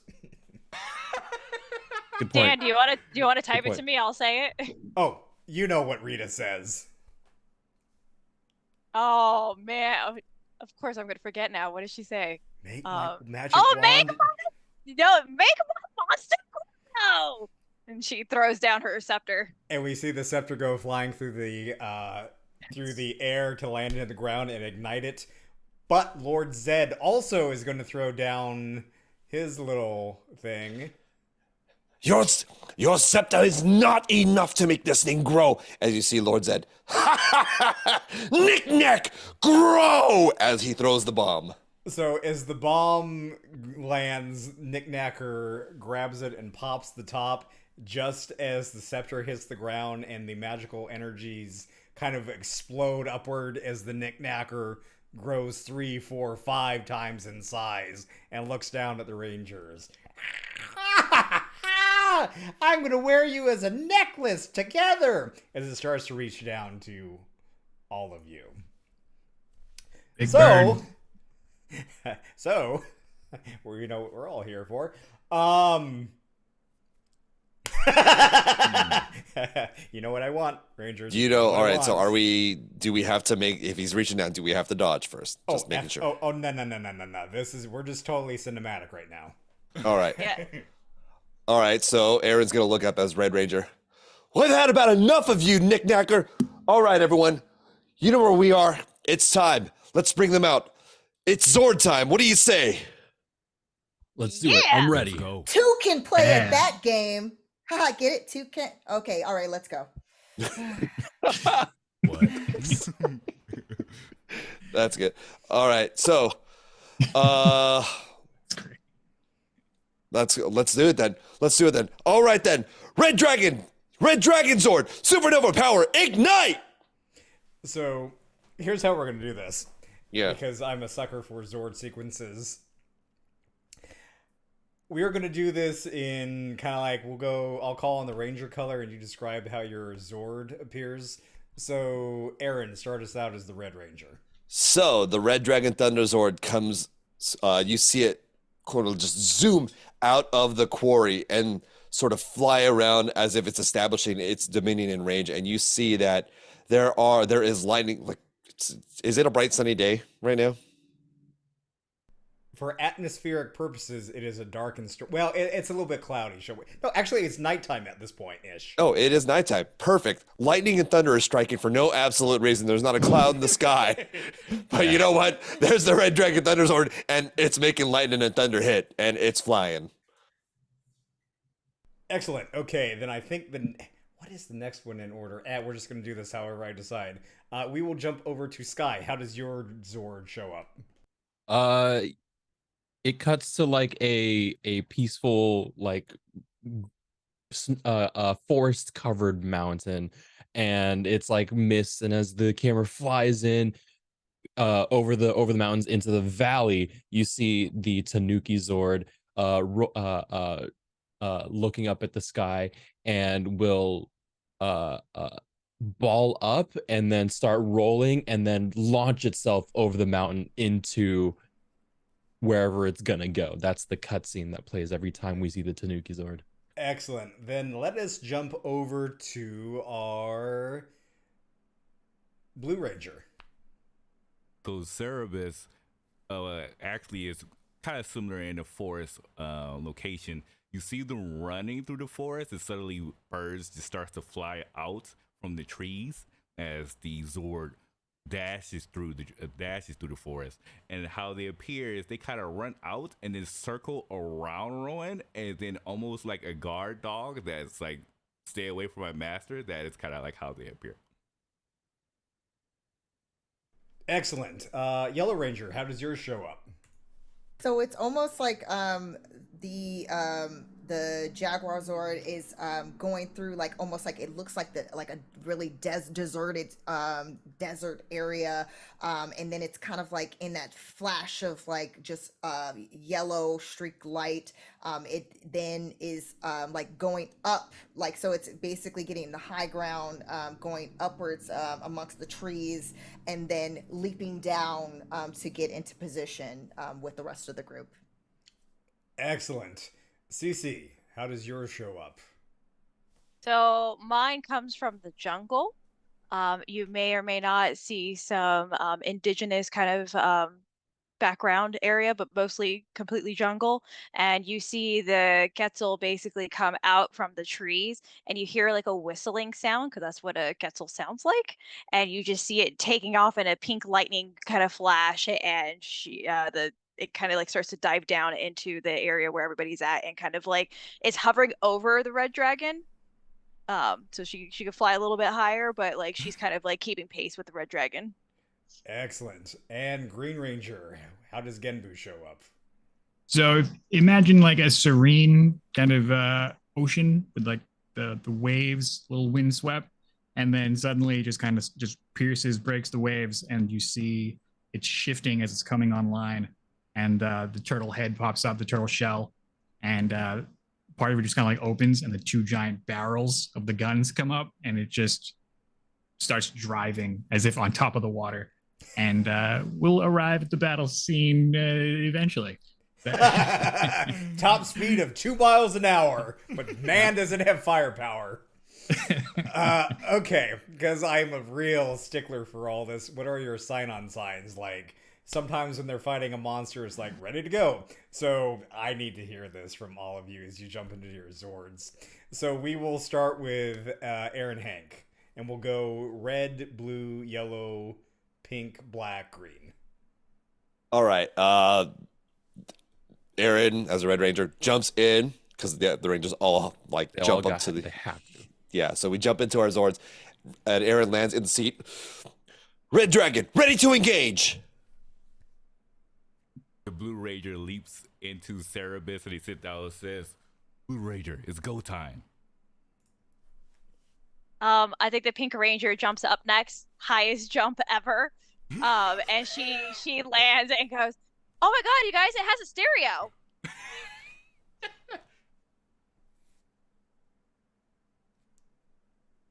Is it Nicole next? Yes. She just lands and she's like, "I'm gonna need that salad pass."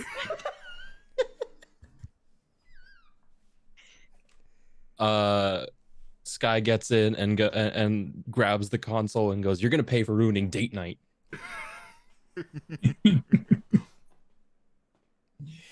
Yeah, so Derrick just jumps up, lands on the head, and then climbs into it, and And says, go ahead. I have no idea. No, that's perfect. That's a call. That's a call sign. I have no idea. Yeah, perfect. All right. So for some reason, the Nick Knacker has just been standing there waiting for all these Zord sequences to go through, these call signs, like tapping a fake wristwatch, birdwatch, and just kind of like waiting. Is like, oh, yeah. But we'll just imagine that didn't happen. This all just happens real quick, and we're not like watching a TV show, but we truly are, because why not? So all your Zords appear on the battlefield as you've now morphed and all that, and we will kick back into battle order. So, with that said, CeCe, you were actually up first in this battle with your Zords online and everything. Awesome. So yeah, CeCe cranks up the stereo is some good like trip like hip hop music, like killing it. And she's gonna fly in and she goes, "I got this." And she basically takes the wing. It's called wing bash, but I kind of envision it as oh gosh, I'm not allowed. I don't know if I'm allowed to say this, but like almost like a pimp slap, like pap. Excellent. Okay. Go ahead and roll that was going to be against their toughness. So I think there should be like, it's a D20 and there should be a number next to the wing bash, like a D2 or D4. D6. D6. So D20 and a D6.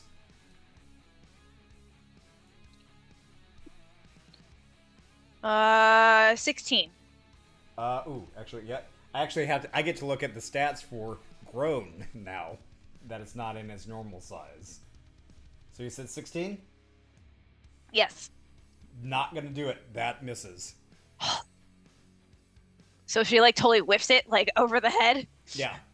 And as you go in for the bash, the knick-knacker says, ah, ah, ah, and slaps your Zord away. Kind of as almost like a reverse slap, as like this glary dust falls out behind its metallic wings. Okay. You just Go ahead. I say you just hear CeCe scream like Okay. Then next one up is Skye. Man, I'm looking through this list. I think I'm just gonna, can I fire my weapons? Absolutely, you can. Okay, hold on. The PDF isn't loading for me, so I need, give me a sec. Yeah, take your time. Or And, do you want to come back to me? if you want to hold your turn until you get into a more prime position, we can absolutely do that. I was gonna say, yeah. I'm gonna move behind the bird. It's Yep. walking, right? Yeah, it's just kind of like, yeah. So Yeah, yeah, I'm you gonna can move up. get myself into a position to be able to tabletop this thing and set up, do the thing where you like crouch down behind it and someone else pushes it. Sure, you can absolutely set up for that. Yeah, I'm doing that for now. Okay, so we'll move and then with that, Rowan, you are up. So Rowan is going to reach out to Saban and say, Saban, I'm going to need two things. First, scrap away half of the footage you had regarding the dating scene because it was all corrupted. They were not ladies. It did not take place. That was not how dates were supposed to go. So that's the first thing they're going to say to Saban. And then the second thing they're going to do is they're going to look down and say, well, I kind of see this on TV. I guess this is how it works. So they're going to move some buttons, press a few objects, and utilize their chain hurler. So that you see the Cerberus whip wild to where the back is facing towards the creature. And they're going to use their chain hurler to restrain the creature. Okay, go ahead and we will do this against their evasion, All right. which is not very high. Oh, nice. 15 plus 4 is 19. Yeah, more than good. You got it. Perfect. So describe how these chains launch out and wrap around the knick-knacker. Perfect. So you see the Cerberus like hop in like almost like a protective fashion, like one and another. And then as they're getting themselves ready, you see them turn around, almost like how a skunk does, where they lift up their tail and push back.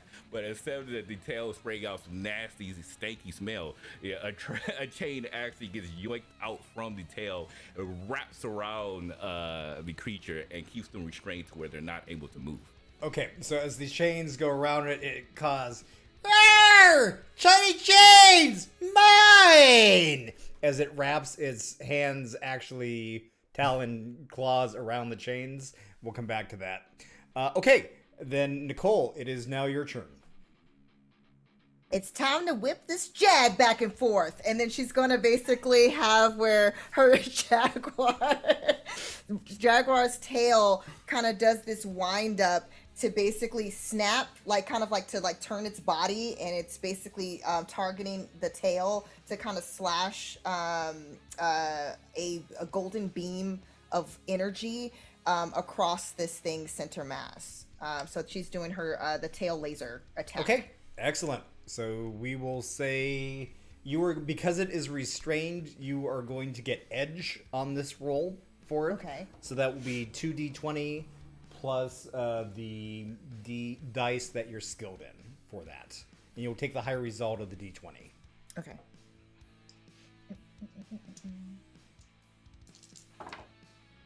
And chat is really blowing up with like, beat this thing, drag the bastard down, destroy this knickknacker. That is a 25 to hit. Oh, yeah. You more than blast this thing. So tell me how this looks.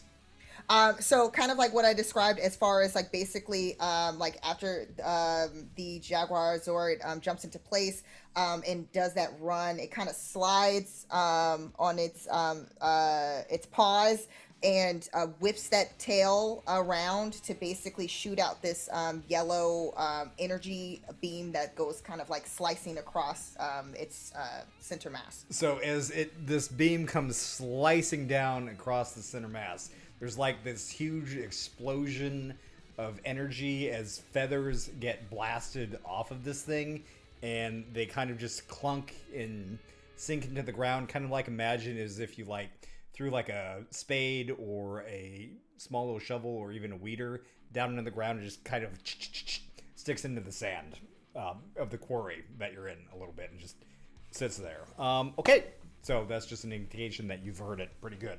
Okay, we are now down to Aaron, poor Aaron, who rolled a 4 on initiative. Aaron, I have Red completely Dragon is up. I retired those dice. We are going to fly right at the knickknacker, and we're going to swipe at it with our claws. Okay. Oh yes, that is a 25. That's a nat 20 plus a 5 on the die. Okay. So if I remember, I'm just pulling from my brain. When you roll a nat 20, you get a crit on the damage. Okay. So how do we do damage again? Because I completely forgot. Okay, so how this works, it is your swipe should actually give you a general damage total that it does. 2 sharp damage. So it's going to be 4 sharp damage. All right. So as how you does this look? So you see the red dragon dive in at what looks, and red dragon doesn't look like it's just diving. It looks like he's flying as if he's tackling, because Aaron does things as a football player, right? So as he dives in, the claws extend and just rip right into the knickknacker and just rip down the knickknacker's body, just trying to tear in and tear a piece. And as you see, and you hear Aaron audibly say, "Leave my friends alone. This is my defense, and you're not breaking it."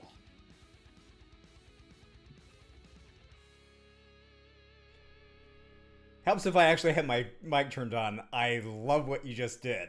So you're defending your team. Okay, it is now the knickknacker's turn as it has these chains. Rowan, what is the toughness of your Cerberus? 18. Okay. All right. Well, that is going to be a 27 that I just rolled. So the knickknacker has grabbed the chains of the Cerberus and says, "Mine!" as it pulls and actually lifts the Cerberus Zord up off the ground. It starts to spin it above its head and swings it slamming down into the Red Dragon Zord. Aaron Hank, what is your Red Dragon Zord's toughness? 22. That is going to be a 25, so the Cerberus Zord is slammed down into the Red Dragon Zord as the Red Dragon Zord is slapped down into the ground and kind of skids along a little bit. So we are now back at the top of the Ranger order. Derrick, you are up. So as you kind of enter the scene with your Zord, you see the Cerberus Zord swung around and slamming the Red Dragon Zord into the ground as they both kind of slam there, and the knick-knacker flexes and breaks the chains wrapping it. Oh, your sound is. We don't hear your mic. Sorry about that. Yeah, so we go. Genbu's just gonna kind of drift into the spot, and those you can see like the wheels, the feet on it seem to like grip the ground as the cannons just start to charge, and these red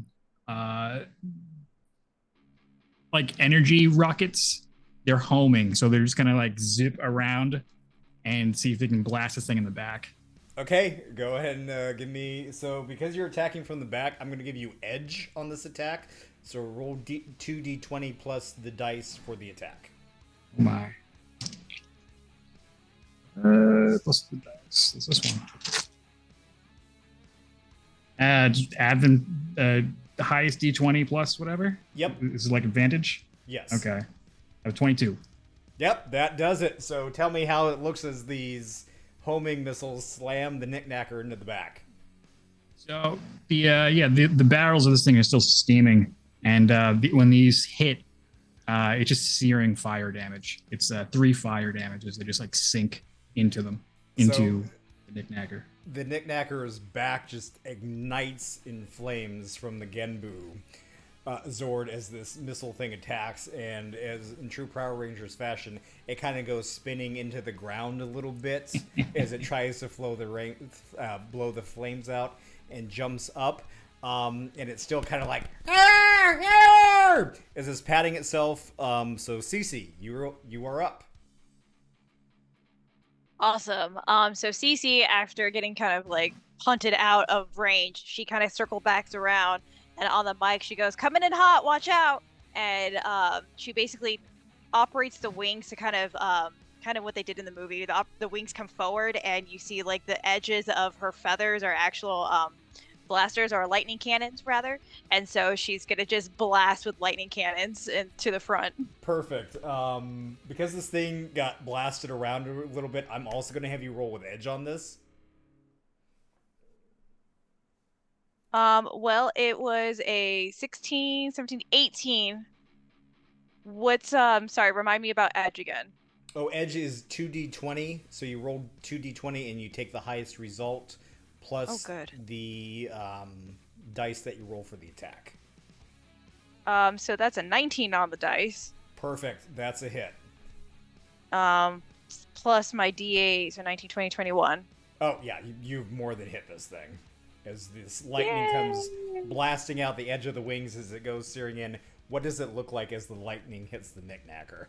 So it's just probably has like 6 rows like of the feather, so it's like every other one is like ba ba ba ba ba ba ba. You just see lightning just like hitting it, like pink lightning, just like tearing it up. Just slams into it. Okay, just as it kind of as more feathers kind of get blown off this oversized chicken. And you just see the Quetzal like extend back out and kind of like almost like an F-35 kind of like whew, like out of there. Oh, I love that. Okay, so it goes.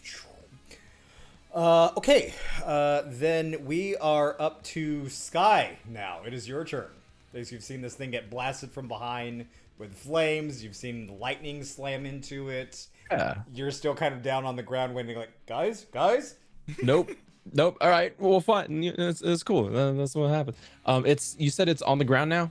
It kind of rolled on the ground, but it's kind of picked itself up a little bit. It looks all singed and charred from lightning and fire. Yep. All right. Cool. You hear over the comms and out the speaker, looking pretty hot there. Maybe it's time to chill out. And then you see the maw of the Tanuki Zord open up, and an ice mist get blasted on this thing as I use an icy mist blast. Excellent. I'm gonna have you roll on edge on this because this thing's getting hit pretty hard. Heck yes. All right.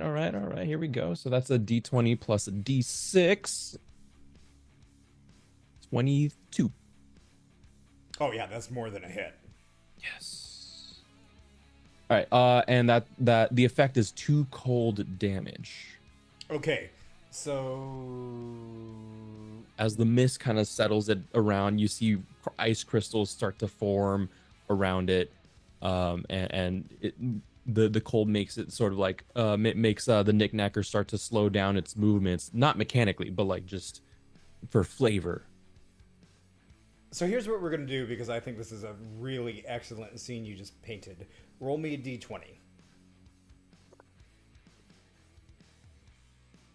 13. Okay, you just had to get above a 10 for this, because I think sweet. this is cool. So your blast actually freezes the knickknacker's clawed talons of its feet into place, so it actually cannot move for a turn. Yes. All right. So as you freeze call- this I'll- thing, go ahead. I'll call over the comms you hear, it might be the nerves from the date, but it's frozen in place. Take your shot. Okay, so with this, we are up to Rowan, who is in their Zord pinning the red dragon to the ground. Rowan and Cerberus, you are up. Oh, Rowan looks down at Aaron and says, "Is this what it's like when you sleep in bunk beds? I think." Right? Not really. Not really. Oh, okay. And then and you see them slowly try to get the Cerberus up, and you see the three heads just shake their heads like they're trying to knock the cobwebs loose. And then as they rush forward, it says, "It's bacon!" And you see them try to jump in and just take a bite onto the creature. Okay. Or since they're frozen in place. All right. And of course, roll with edge, because the thing is stuck in place. Perfect. Thank you. Oh, yeah. That's an 18 and a 19. Okay, yeah, I'll take Yep, that. those 19. that absolutely hits. You don't even have to worry about it. Perfect. So as this thing chomps in, what does it look like? Oh yeah, so essentially, what starts first is the husky starts first in terms of grabbing one of the arms, and then you almost kind of like how a hydra reaches out to kind of like dive in and attack a creature all at once, like bite a creature all at once. That's kind of like how the Cerberus looks. You just see all three of their heads just come out and then chomp right on different parts of their body. Excellent. And the knickknacker screams. "Arr!" And with that, Nicole, it is your turn. This seems like the perfect opportunity to tear this bird apart. And then she's gonna basically have her her Zord go forward to also to basically on whatever part of this of the creature that isn't already basically chomped on by the heads of Cerberus, basically on an open spot to take a chomp at it as well to try to rip it. So apart. may I offer a suggestion of where you can land this? Yes. It would literally be as if a cat was running up, pouncing on the chest of something, and biting down on the shoulder. Fantastic. I would love to do that. If it lands, of course. Of course. Do we have, is it the same situation as far as the... As the edge, yes, because it's kind of stuck. And it's literally frozen, and it has three heads chomping into it. It cannot move right now. Okay. Okay, does an 18... Oh, yeah. Okay. This thing is, Whew. you're not going to have problems hitting this thing right now. Yes, so that is going to be 2 sharp damage for that bite. So it just, Nom nom. as you kind of bite in, so it has been frozen into place. On this frozen chicken nugget. So it's frozen in place. It's been blasted, lightning blasted, chomped on by 4 heads at this point. Aaron, it is your turn. So now with the Cerberus off of the red dragon's going to fly back into action, and one more time go with a claw attack at this frozen chicken nugget. Do it. And I get the edge, right? You got the edge. Well, I mean that is 20 altogether. Yes. How do you want to do this? Okay. So as the red dragon flies at it, it's going to sink its claws into the body of the knickknack. It's going to fly up holding the knickknack up. Yeah. As it takes it up, and then it's literally going to spike it into the ground. I'll touchdown. And as you see it spike down, you see the red dragon fly around its comrades. And go ahead. And as it flies around, it slows, and you just hear Aaron yell, He hit the red zone. Touchdown. And as you scream touchdown, the monster explodes like it does at the end of every episode for whatever reason, for dramatic effect. And the explosion kind of washes backwards. It's good you pulled it away from the other Zords because I was going to make them roll to avoid the explosion.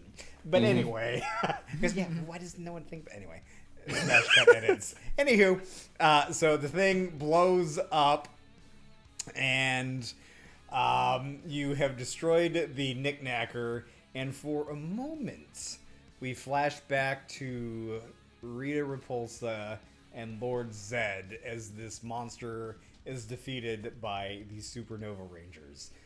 Lord Zedd and Rita, how do you respond? Curse you, Power Rangers! Once again, the plan has been foiled! I got a splitting headache. I'll get you yet, you meddling Power Rangers, if it's the last thing I do! That's amazing. So then we cut back to the Rangers kind of doing I guess, stupid question. Would Aaron Hank be doing like a touchdown dance in the Red Dragon Zord? Totally. Not gonna lie. And you know what? Okay. So if that's the case, yeah, the touchdown dance that Aaron's doing is he's riding the horse, like he's doing the hands, but the red dragon's flying, so he's doing the Bronco celebration. So are you on top of the Red Dragon Zord just doing the little dance on its head? Yeah, why not? Of course. So you are. What is he doing? Just, I feel like it's better just not to ask. Just let it Celebrating, happen. Rowan. Celebrating. Kind of dangerous. That was a little high up there. Woo! Yeah! What a score, man! What a score! Woohoo! Yeah, he's morphed. He'll be fine. So you have your little, kind of like last time you had a victory, a little alpha head pops up in the HUD of your visors, and good job, Rangers! Report back to the bar! At this point, I really just want to go to the bar to go get a drink. Come over by Ernie's Not Juice Bar afterwards. Drinks on me. So Sounds as good. the Rangers... Oh, hello, Raiders. Welcome to Power Rangers Supernova. Hey! Welcome, Hey! welcome. Thank you for sharing the love with us. So as the Rangers teleport right back into the command bar center, because, you know, why the other Rangers didn't think to use code words in the past, who knows, but you're all adults, not teenagers. There's probably a good decision on Zordon's part. So you land in there, and Alpha, with his exuberance, kind of clapping their hands a little bit with robot hands, and I have a surprise for all of you. I'll be right back. And they kind of wander off a little bit, and Zordon is there. It looks like the disco ball head is gone, and it's now been replaced with, like, looks like a shiny, like, how should we put this? Fishbowl is now there, kind of like a little fishes swimming around. Zordon's in his experimental phase, trying a lot of things, you know, 10,000 years in a tube. You got to spice it up a little bit. And with that, he kind of sees you all there, not realizing you had appeared, and kind of like doesn't see Alpha there, and shakes his head, and he's back to his normal Zordon self and speaks up. Rangers, congratulations on a victory against the evil Knickknacker. You stopped him from stealing all your precious treasures. I was right to choose you as Rangers. You've all got the courage, the heart, the bravery, and the kindness to protect Angel Grove and the world. I'm so glad that the power is protecting you. And at this point, Alpha comes back. Ay, I'm so excited! And you see, as he's holding up his hands, kind of spread, are 6 little cards with your ranger masks in a particular corner that says Zord driver's licenses. Credits roll. And that is the end of And we episode didn't any 2. lines. Yay! The AAA Express line, man. No kiosk, no kiosk. No No kiosk. kiosk. So we see the credits roll, but then we flash back to CeCe's speed dating area, and Aaron, Hank, and Nicole, Freeman have returned to the table they had originally been sat down at. Aaron and Nicole, what are the last things you say to each other before the episode ends? I mean, it felt pretty good to be out there, right? It did, didn't it? Yeah. I mean, it kind of sucks that, well, I mean, I'm not gonna lie, we did get cut short, but I don't know, maybe we actually, like, maybe we can, go for a drink sometime, maybe actually talk without getting, interrupted by, Lord Zedd and all them. I like that. Let's hope that, it doesn't get interrupted by a kick Yeah. or a punch to the face.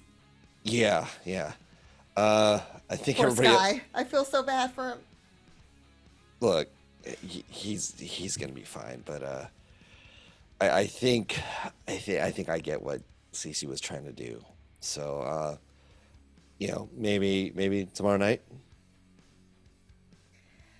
Yeah, and let's hope that Cat doesn't have your tongue. I mean, it's a joke. Like, you talk more than you did here. All right. End scene. Excellent. So, players, audience, thank you all for tuning in tonight.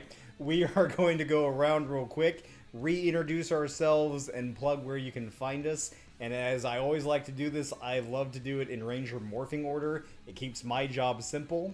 So we are going to start with Matt. Who you are? Wait, let's try that again. Matt, who are you and where can we find you? Sure. Hey, everybody. I'm Matt. You may know me as Dungeon Glitch from the online, primarily Twitter. I own Gem Firefly. We make nerdy T-shirts.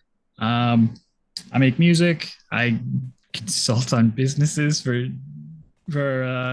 marketing, and I basically help creators set their stuff so they can actually make money. That's my favorite thing to do. If you're into any of that, hit me up on Twitter.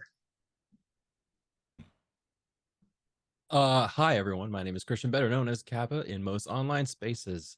I played Skye today, the Black Ranger. It was a lot of fun. You can find me on Twitter at the Kappa Chris. I am a producer, performer, and now writer in the TTRPG space. I do a bunch of stuff, but one of the things I want to plug today is Roads Uncharted, the first podcast set in the Genesis system by Fantasy Flight Games. I play one of the main characters in there, and we just passed 4,000 downloads. So we're doing a giveaway for a bunch of stuff: set of dice, pack of stickers, all this stuff. It's something huge. We're a really small operation, but it's such a whimsical story, and not very many people know about the Genesis system because, I don't know, for whatever reason. But it's a fun story, and it's really close to my heart. So I wanted to push it today and just get people to find it anywhere you can find your favorite podcast. That's me. I guess I'm next. I'm Cynthia Marie. I was CeCe Corazon and also Rita Repulsa for you guys. It was such a blast to play Rita. Oh my god. Anywho, you guys can find me on Twitter at CynDancer or Instagram Cynthia__Marie. I'm a TTRPG enthusiast. I'm on a few vampire shows that you may or may not know about. I do a whole lot, but right now I'm really focused on mental health awareness, Anxiety Warriors Unite, and also Cancer Thriving. So I love you guys, and thank you for watching us. Yay! Hi, so I'm Kira858. I play Rowan. This was an absolute blast. You could be able to find me on Twitter at thekira858. And I'm on a few shows. We have our own YouTube channel, Akira858, as well as our YouTube, the Cookout TTRPGs, where we have a wide variety of TTRPG goodness. I swear, I'm pretty sure to this day, we have the only D&D campaign dedicated to a group of sextuplets. So whatever your interest is regarding a D&D, mage, or whatever the case may be, we have some content ready for you at the Cookout TTRPGs. But I am primarily dedicated myself to my brand new comic book company that's coming out called Snowstorm Comics. So we have a brand new comic that should be coming out either in August or September. So keep an eye out for that. You can be able to find out more information for that on our Twitter, again, at Akira858. And if you all are coming to San Diego Comic Con, I look forward to see you all there. And that's me. Hello, everyone. I'm Brianna, but many of you guys know me on the medias as Utahime. I am a cosplayer, host, and TTRPG enthusiast, up to lots of TTRPG shenanigans on a weekly basis. Like tomorrow, if you want to see what I'm up to, join us over on Cobalt Press for the continuation of our mini-series Valiant Soil, which is basically using the Tales of the Valiant system that got over 1 million as far as on the support for that Kickstarter. So it's pretty big. So definitely check it out if you're interested in learning more about Tales of the Valiant and to see what shenanigans we get up to, because there's an epic battle that's about to happen. So it's going to be intense, y'all. And then that's at 4 p.m. Pacific time. Then you can join me over on Open Circuit Studios, literally at 6 p.m. Pacific time. So I'm doing a quick change, y'all, for the season finale. The first part of our season finale for Leverage Los Angeles using the Cortex Prime system. So it has been a wild ride and things are getting very spicy. So you definitely want to check it out if you get a chance. Other than that, if you want to see what other stuff I'm up to, because I'm not going to list it all, follow me at Utahime Cosplay, pretty much everywhere on social media except on Twitter at Brianna DeCoster, if you're still on there. Cool. I think I'm gonna round it out now. Hi everyone, name's Andrew J. Alandy. I played Aaron Hank, your Red Ranger, again, pronouns he, him. You can find me Instagram and Twitter at Andrew J. Alandy. That's Andrew, the letter J, then my last name, Alandy. Let's see, got a lot of stuff coming up here. One thing I would like to actually shout out that I haven't gotten to, if you are into new IPs, check out Modifius released Dreams and Machines. It is a completely new game. Check it out. They have sound snippets there about one of the adventures in there, a deal that happened in the new Mossgrove setting as part of Dreams and Machines. And I play Dr. Izu Chavez. I got to lend my voice for that. So again, check that out, dreamsandmachines.com. Totally worth it. Check it out. Beyond that, hit me up on the socials, folks. And again, make sure if you're not following all these wonderful creators here, make sure you hit the follow on them, because everyone here deserves that. Again, thank you for joining us here tonight. And I'm going to end it all. I'm Dan. You can find me over on Twitter at caffeinated_Dan. I played basically every other role here, which is fun. I finally got to live a dream of playing a giant monster fighting Zord, so mission accomplished. You can find everything I'm doing over on Twitter at, as I said, at caffeinated_Dan or at Creators Assemble. It's a nonprofit dedicated to using comics, TTRPGs in educational situations, and also the promotion of creators in any way, shape, or form that we can. All these folks are wonderful creators, and pay them for their work, I say, including the writers on strike and everything. So that's always my message for that. So thank you all for tuning in to Power Rangers Supernova. We will be back in 2 weeks for episode 3 on July 11th at 6:30. You all have been a blast. Thank you for tuning in. Stay around for the end credits roll. You can see some wonderful offers from the Initiative Order, and we'll catch you in 2 weeks. See you soon. Bye.